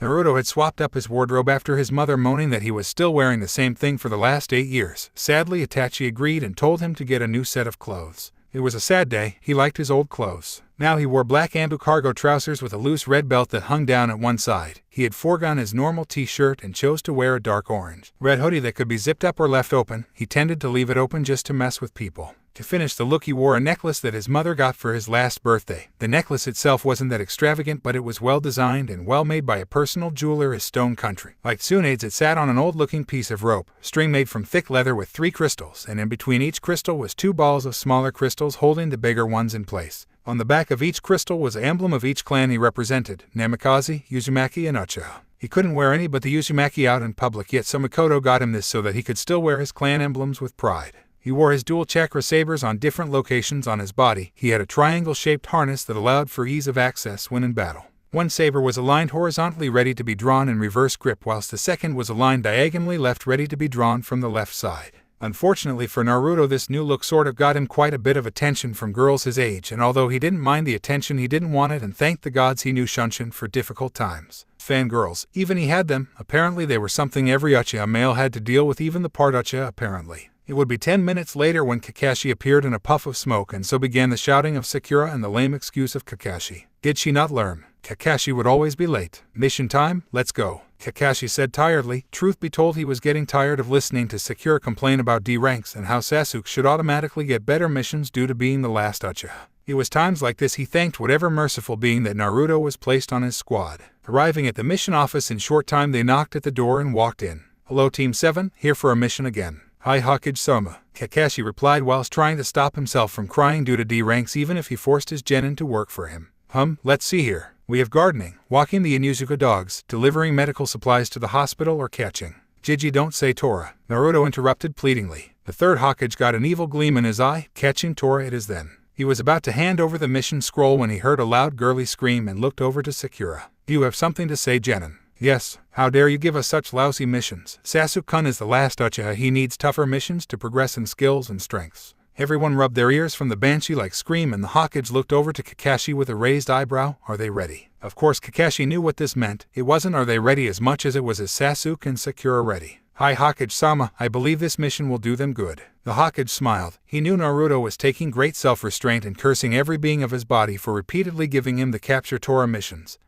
But before he could assign them a mission, a hawk landed on the window with a scroll that had red tape. Red tape in the ninja world meant urgent. Quickly unraveling the scroll and reading, his face went through several emotions: surprise, anger, and finally revenge. Naruto was confused. "Well, team, you haven't B ranked, maybe even a ranked mission now." "Hokage-sama, are you sure?" Kakashi asked. "Yes, teammate was sent to Nami no Kuni with a bridge builder named Tazuna. Unfortunately, he lied about the mission and they encountered several missing men. The demon brothers were both killed by the Genin team, but Kiba was hurt whilst Kurenai was forced to face Zabuza Momomichi, more commonly known as the demon of the Bloody Mist Village. She survived barely by using a genjutsu to be able to strike him down, but before she could kill him, a fake hunter nin landed and took his body. She has several cuts and gashes on her body and is currently suffering chakra exhaustion. Your mission is to back up teammate until the bridge is complete, and if Gato arrives with bandits or something, assassinate the midget. Do you accept?" The third Hokage was currently looking at Naruto, worrying about him. He knew how he felt about Kurenai, and that could lead to trouble. Naruto was standing there with barely restrained fury. He was trying best not to release killing intent, and it was working to a degree that only Jonin and Up would feel the small amount he was releasing.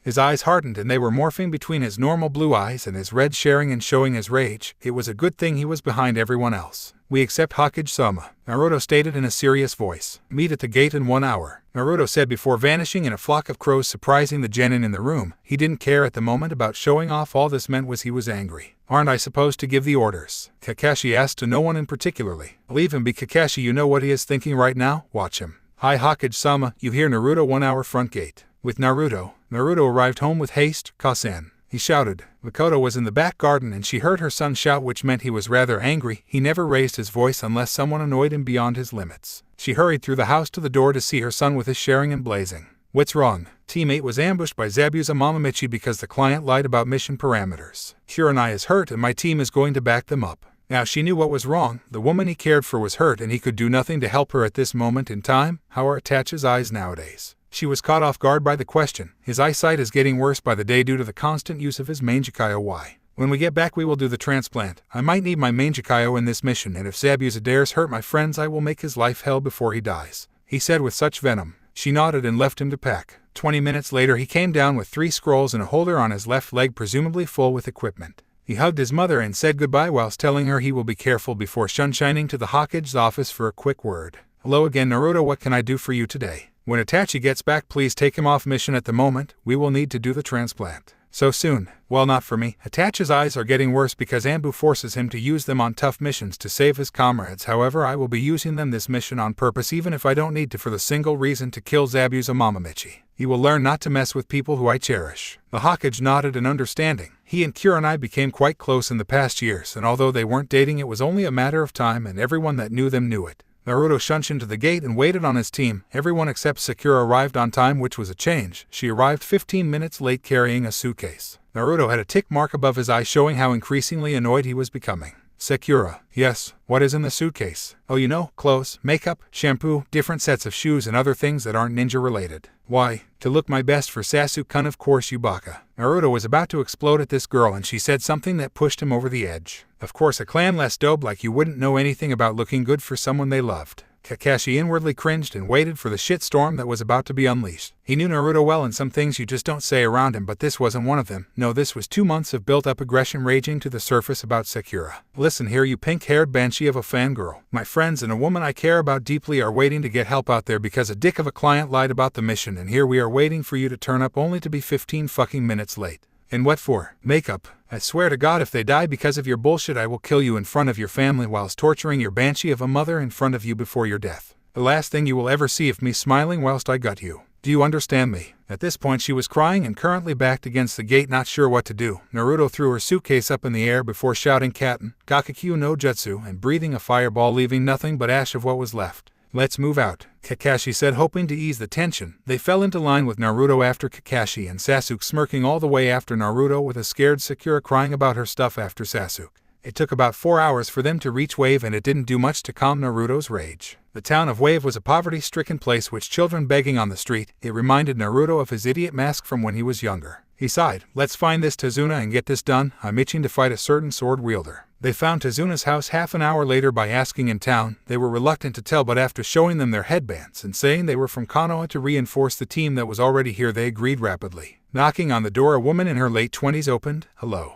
Hi, I'm Kakashi Haddock, Jonin-sensei for Squad 7. We are here to back up Squad 8. She smiled. "Okay, they are in the living room." He nodded and walked in with his students following behind. They saw all three of the students resting on the couch floor with Akamaru on Kiba's head. They all looked worse for wear. Kiba had a ripped jacket. Hinata had a small bit of blood on her arm, meaning she was hit by some small weapon, probably a senbon needle or something from the fake hunter, and Shino looked like he was suffering chakra exhaustion. "Hello, where is Kurenai?" Kakashi asked. They all pointed upstairs. Kakashi and Naruto walked up without their team due to Sakura and Sasuke not really caring. When they walked in the room, Naruto's feature automatically became hard and he was already visualizing ways he could kill this demon of the mist. Kurenai was laying down asleep, but her dress was ripped on the stomach and you could see clearly that there was a rather deep cut on the abdomen that wasn't healing right. Naruto sighed. He was going to do something really stupid. "Kakashi, I'm going to scout the island and find Gato's base. I won't engage and report back to you. We both know I can do it without being spotted, and the team needs training. We need to know where they are and when they will attack." He reluctantly agreed. He knew Naruto's stealth was superb. Hell, he could probably steal the forbidden scroll from the Hokage's office without being caught and get halfway to Iwo without the Hokage knowing it was missing.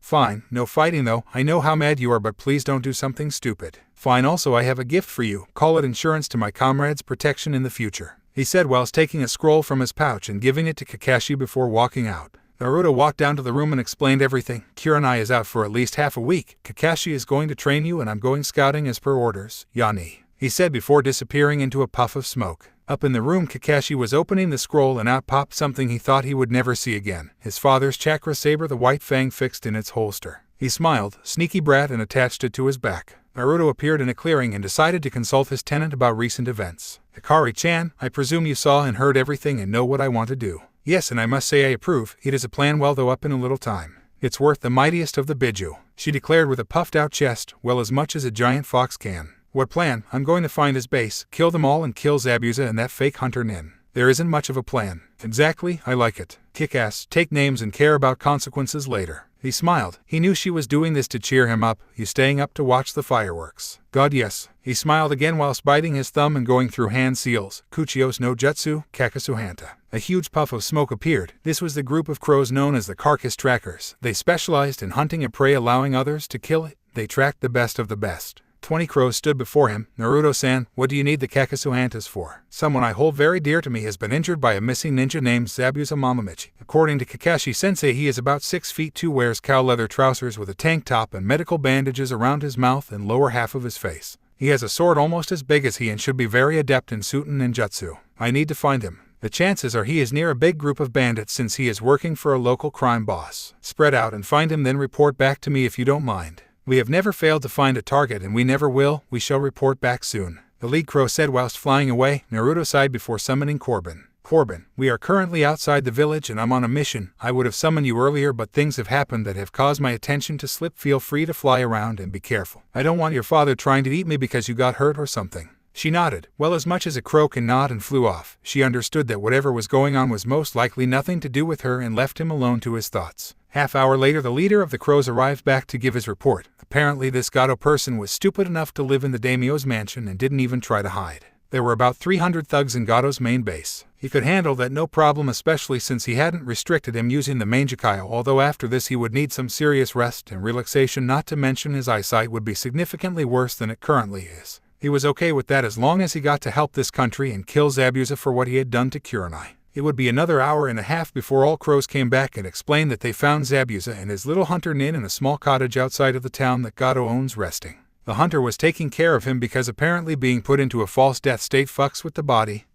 Who knew? It had been about 3 hours since he arrived in Wave and he wasn't tired at all due to his monster stamina from being a Jinchuriki, not to mention the fact that he had been resting in the same spot for the last 2.5 hours waiting for the crows to report. "Thank you guys, you may go now. Sorry for calling you guys if you were busy." "No problem, Naruto-san, it's our job and we enjoy it." He smiled as they dispelled. It was time for some payback. It would take half hour to reach Zabuza's little hideaway and then he had to check for guards and eliminate them before he could proceed. He stopped and sent out 5 cage bushin using his unique henge as birds and rats to scout around the building and inside it if need be. He was sure Gato wouldn't leave Zabuza unattended since he was paying for his services, and he was right. There were 3 guards, 1 on the roof and 2 at the door. The number seemed awfully low to him, but if he had to guess, he would say that Gato didn't want to waste manpower on a missing nin. Sending hand signals to the clones to eliminate the target quietly, they did so. The 1 on the roof got a kunai covered in Raten chakra to the skull, whilst the 2 at the door both had their necks snapped. Those weren't his first kills. No Itachi called a favor in with the Hokage when he was younger and had Naruto kill a prisoner that was due to be executed to get over the first kill issue, but that didn't mean he had to like it.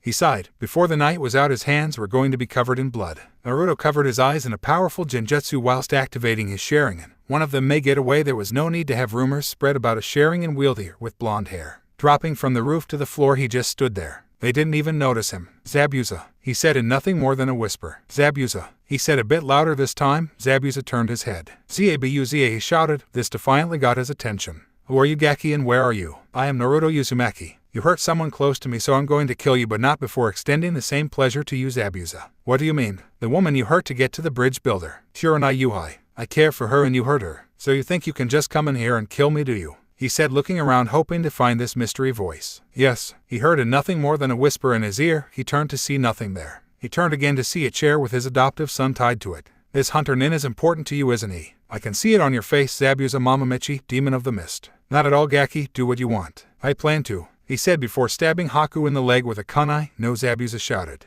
I thought he wasn't important to you, Zabuza. I lied. Obviously. You are going to die today, Zabuza, but the question is, will your adoptive son die with you, or will he run from me and spread the word about me? Naruto said, dispelling the genjutsu he had on Zabuza to show he was alone in the room. I will not die today, brat. I will find you and kill you. Will you now? Come outside. Let me see what kind of demon you are. Without a second thought, Zabuza ran outside with hide sword on his back. Outside in the clearing was Haku tied and gagged to a tree with Naruto standing calmly with both chakra sabers drawn blazing red. This is the real Haku. He was easy to defeat. Now before we start, I have a question, Zabuza. How does it feel to be a chick? What? He looked down and saw he had high C-cup breasts and his voice was slightly higher than normal. I hate genjutsu. You mad, bro? Dispelling the genjutsu, Naruto got into stance. This is the first time these sabers have been used outside training. Give me a good fight. Immediately Zabuza went through hand signs Kirigekure no Jutsu. A thick mist rolled in around the fighters, or so Zabuza thought. He didn't know that he was still in a genjutsu that reacted to his jutsu. A Sharingan genjutsu that Naruto came up with in his spare time. If he knew what the jutsu did and what its name was, then the user supplied the hand seals, thus making them think they are fighting for real when they aren't. Zabuza, I said a good fight,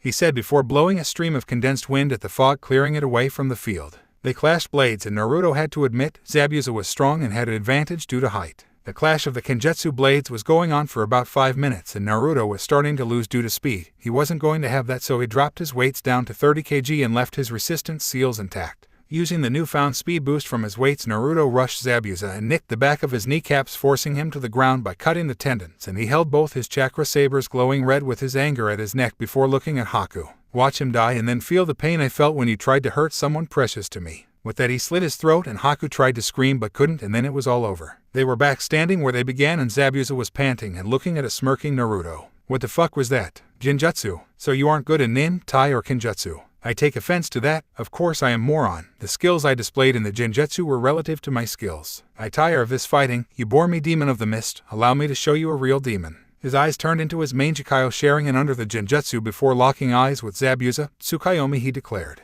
Before Zabuza knew it, he was tied to a post with his arms stretched out, and he couldn't move or break free. Welcome to my world, Zabuza Mamamechi. In this world I am God. I control everything. You will be here for 72 hours being tortured by a friend of mine. He looked behind him to see his tenant and friend, the nine-tailed demon fox which attacked the Leaf Village. Hikari, knock yourself out, but make sure he's dead by the end. Oh, Naruto, you know how to treat a girl. I try. The genjutsu broke and Zabuza screamed whilst Naruto dropped his genjutsu over his eyes to show his normal blue eyes, except his right eye was bleeding profusely. Zabuza fell to the floor in a coma due to pain overload. He looked at Haku. You will live. You will spread the word that Konoha is protected and no one messes with my friends, he said before walking over to Zabuza and taking his own sword to cut off his head, ending his life. Haku was crying at the sight. It was the second time his family was taken away. Naruto felt bad for him, he really did. Sealing Zabuza's head in a scroll, he walked over to Haku and stabbed his sword into the ground and placed a sealing scroll beside it. Haku looked confused. You saw that man as a father, did you not? He nodded. Then take his sword and head to Kiri and fight for the Bloodline Rebels. I don't need a sword, and from what I understand from the bingo book that I read, he only left Kiri because he tried to kill the Mizukage who started the Bloodline Purge. Naruto pulled down the gag and apologized for his loss before walking off and hearing Haku shout, "Aren't you going to untie me?" He laughed and Haku was confused why until he reappear. "You won't be coming to seek me out, Haku. I will defend my precious person, and that is the reason yours died, unfortunately, because he injured mine, and as to freeing you, you've been free for the last half hour," he said whilst dispelling the genjutsu and himself with it.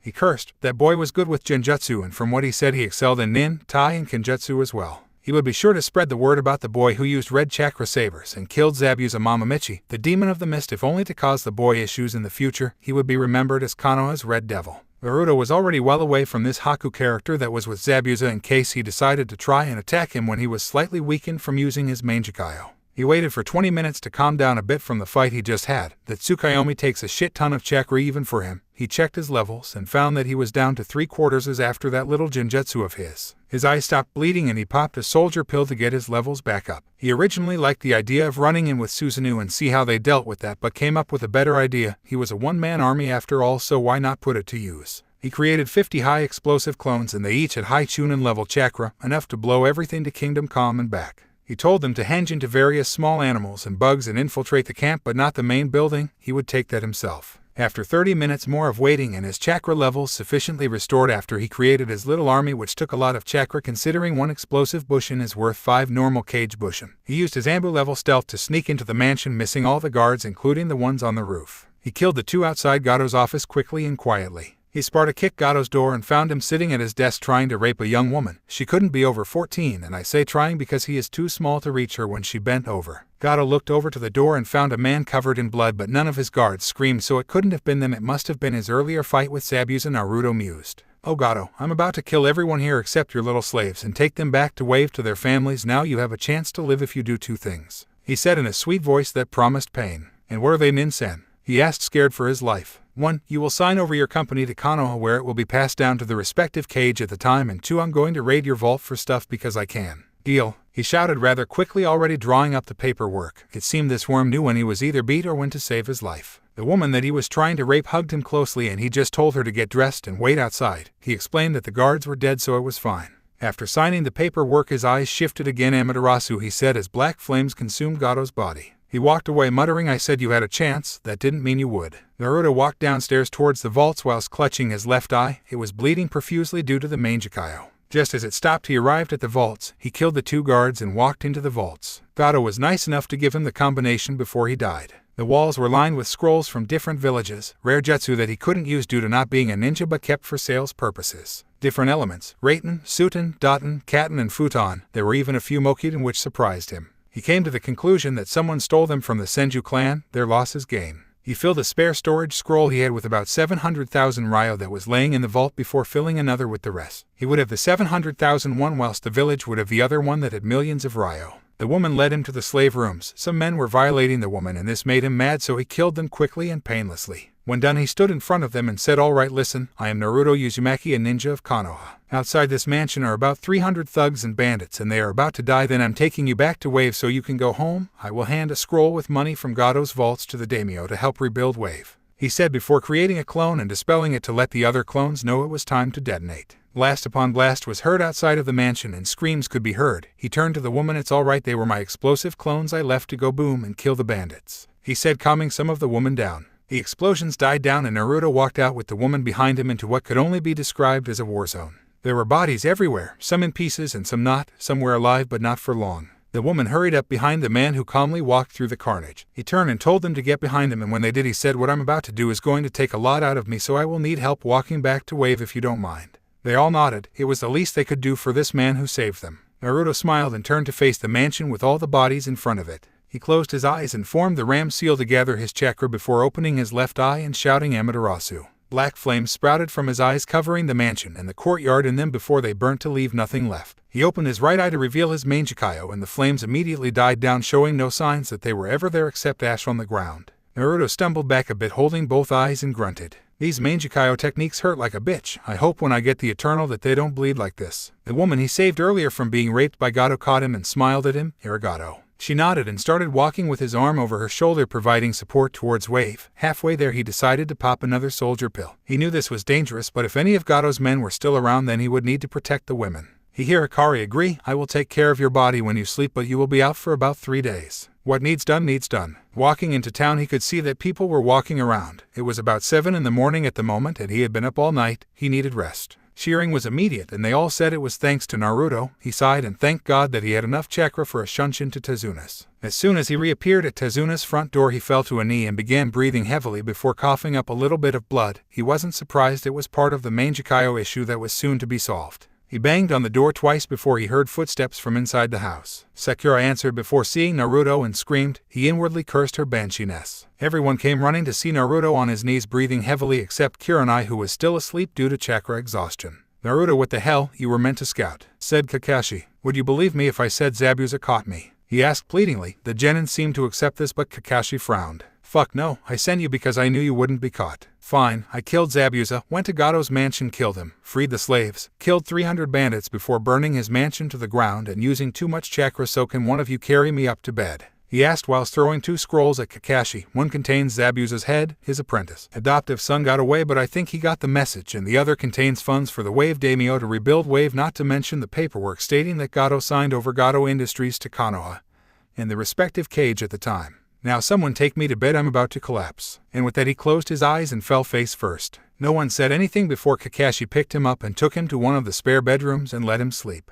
It would be 3.5 days until he awoke again. Magic ninja time skip, 3.5 days later. Naruto rolled over in his sleep whilst he grunted. He was half awake and felt pain everywhere. He decided to ask Hikari what happened. You collapsed after using 98.2% of your chakra, which is a lot for you. I'm guessing your eyesight is worse and you have about 40% chakra back from before. Good news though is that your reserves have grown by about 5%, which is also a lot for you. Must be the constant use of the Manjikayo from last night strengthening the coils behind your eyes. Anything happened whilst I was out? No idea, I was asleep as well. It took quite a bit of chakra to heal you after the soldier pill trick you did. Sorry Hikari-chan, you know I don't like forcing you to work on my body. I know, but I needed doing, so wake the fuck up and go see the Cyclops. Naruto did just that and opened his eyes to find he was alone in his room. Bursting for a piss after 3 days of sleep, he hobbled to the bathroom and opened it before relieving himself. Walking downstairs he found it was oddly quiet and found no one in the house. Weird, where's Kakashi, Imo and Banshee? He thought to himself. He walked outside and found his eyesight had diminished greatly. He didn't notice yet because he had no need to see far away.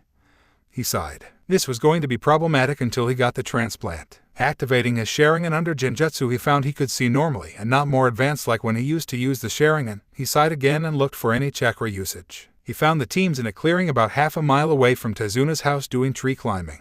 They were all taking a break at the moment with Kurenai and Kakashi watching them since they didn't really have to guard the bridge anymore. Naruto hobbled over using the tree to help him stand. He looked up and everyone was staring at him. Sup. Kurenai was first to talk. Don't sup me, young man. When we get home I'm telling your mother. Naruto paled. Anything but that. He hated when she was mad. She was a kind woman until you pissed her off. Anything but that, Kurenai-sama. He begged. She smirked and gave him a hug and whispered into his ear, thank you for what you did. No problem, Kurenai-chan. You know I would tear a city apart for you if need be. He whispered back and she nodded. Parting ways, the others looked at him and Kakashi asked what happened when he went scouting. I was kind of angry about something and Zabuza was a good stress reliever. I sent my summons to find him and Gato whilst I meditated. They found him. I killed the guards and tied up his adoptive son and made him watch whilst I fought Zabuza and killed him multiple times. I say multiple times because I made him think he died in Genjutsu like 3 times before I got bored and killed him for real. The adoptive son was the hunter nin you guys saw. I think he was 15 and from what I could tell by watching him he used Hyuden. So I placed Zabuza's sword in front of him and left after telling him to spread a certain message. Then he went off to fight in the bloodline purges of Kiri. They all nodded dumbly whilst a certain Imo was scheming to get Naruto's power for his own. Then I went to Gato's and made 100 explosive cage bushin and snuck them in via henge into the camp, at which point they just stayed doing nothing. I popped a soldier pill to refill my reserves and infiltrated Gato's office, at which point I saw him attempting to rape a 14-year-old woman.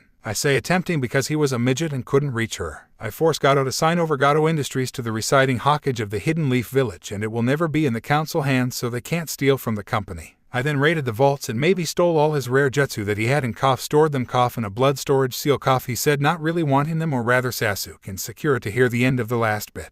I set off my clones and took the woman outside past the carnage, where then I used a certain Katen jutsu to burn all the bandits and the mansion all to the ground in seconds, at which point I practically fell over due to chakra exhaustion. I popped another pill, which I realized was a stupid-ass thing to do, but I needed it in case I needed to protect the woman from any of Gato's thugs. We got to town around 7 in the morning and the people cheered for me, and I ran away with Shunshin and fell to my knees at the front door when someone screamed like a banshee and you all appeared. He finished. Sasuke was annoyed that he couldn't have Naruto's scrolls. Sakura was scared of Naruto. Kiba was annoyed that he couldn't prove himself to be the alpha male to Hinata. Shino was Shino, and Hinata was surprised the boy she loved could kill so many without blinking. Hiranai and Kakashi looked on in pride. "Oh, wait 1 second," he said, and walked over to a tree before heaving his stomach contents onto the ground, and Sakura screamed that he was being disgusting. "Well, you try killing 300 people in one night and not be sick," he snarled at her. They continued to train after lunch, and Naruto went back to sleep to regain what strength he had lost. 2 weeks later the bridge was finished, and they named it the Great Naruto Bridge, which Naruto actually disagreed with the name, but everyone told him to shut up because he was being modest.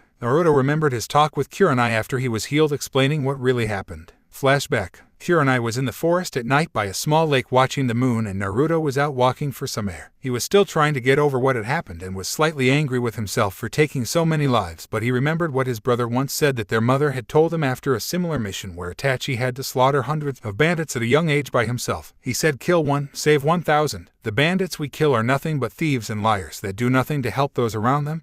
They are selfish and deserve death for what they do to their prisoners." Naruto actually agreed. Walking into a clearing, Naruto saw Kurenai and stared at her. The moon was shining just right that it illuminated her and made her look beautiful. He couldn't help it. He gasped. "You can come out now, Naruto." Naruto slowly walked out of the trees and sat beside her. She was still staring up at the moon. "What are you doing out here by yourself, Naruto?" "I was trying to clear my head. I killed so many people recently and I feel rather guilty, even though they deserved it for what they did." "Why did they deserve it?" "I saw you laying there, Kurenai-chan. You were asleep with a big cut right across your stomach from Zabuza's sword. I was mad to begin with when we entered the Hokage's office, only to be given this mission due to what had happened, but when I saw you I snapped. I demanded from Kakashi to go scouting, to which he agreed once I pointed out that I can get in and out without being seen, and hunted Zabuza down. He was getting ready to attack the bridge builder in the morning, and I was angry. I led him outside with a genjutsu to provoke him and shown him that I already caught his little hunter nin. I immediately placed him in a genjutsu that I made, which made the opponent think they are fighting when they aren't. I killed him in it, and then he fell to the ground panting with the genjutsu at an end. I repeatedly beat him and shown him how weak he was, and explained that if he hadn't hurt someone I consider precious, then he might have lived. I got annoyed that he wasn't even sorry and used my Manjikayo on him. I had Kyuubi torture him for 72 hours in Tsukuyomi, at which point he fell into a coma from pain overload, and I chopped off his head with his own sword. I burnt Gato to a crisp with Amaterasu and then burnt his whole mansion and the bodies with it again. My eyesight is greatly diminished and will continue to do so until I get the transplant, but it was worth it. I would do anything as long as it meant the people I care for are safe." He finished whilst looking up at the moon. He turned to look at her and gazed into her crimson red eyes, and she slowly leaned forward to give him a gentle kiss on the lips. It was a passionate kiss, not the hungry type of kiss, and it lasted for 30 seconds before she stopped. "Arigato, Naruto-kun," she said before she got up and walked away. He smiled. It was worth it as long as she was safe, as long as she didn't view him as a monster for what he'd done. He could cope. Flashback end. They arrived at the village, signed in from the mission, and started to walk towards the Hokage's office, but noticed that people weren't glaring at Naruto as much. In fact, some were actually looking at him with looks of respect. He looked at Kakashi and asked quietly, "Does it look like less people are glaring than usual?" He nodded. "I wonder what happened." "We will find out later." Arriving at the Hokage's office, they all walked in and began to give the mission report as standard. Kurenai just finished hers up to the point that Kakashi arrived and started to explain his. Kakashi explained what happened during Naruto's scouting expedition, and he sighed. He looked over to Naruto and watched in amazement as Naruto was looking so innocent that he couldn't stay mad at him.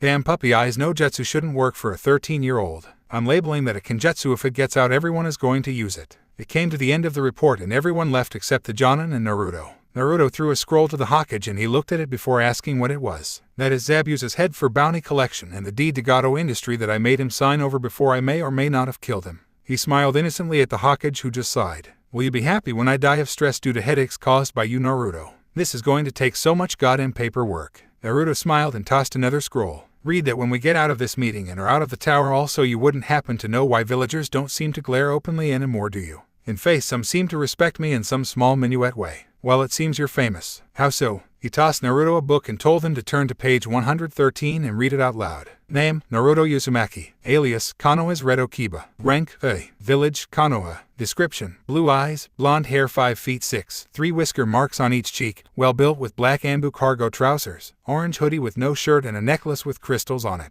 Skills: Genjutsu, Sannin level. Taijutsu, Kinjutsu, low Jonin level, red chakra sabers. Ninjutsu, speed, message, don't attack directly, don't attack loved ones or he will hunt you to the end of the earth with no remorse for who dies including your family. Wanted by Iwa, dead or alive 20 million Ryo. Kiri, dead or alive 25 million Ryo. Naruto smiles, looked like Haku took my warning to heart, and walked away only to hear banging as he walked out of the room. Apparently the old man read his second scroll early, it was how to defeat paperwork. Okay, sadly the chapter is over, and if you enjoyed just leave a like, and subscribe with post notification, so when the next chapter is ready, you will be notified. Okay, see you in the next video. Bye.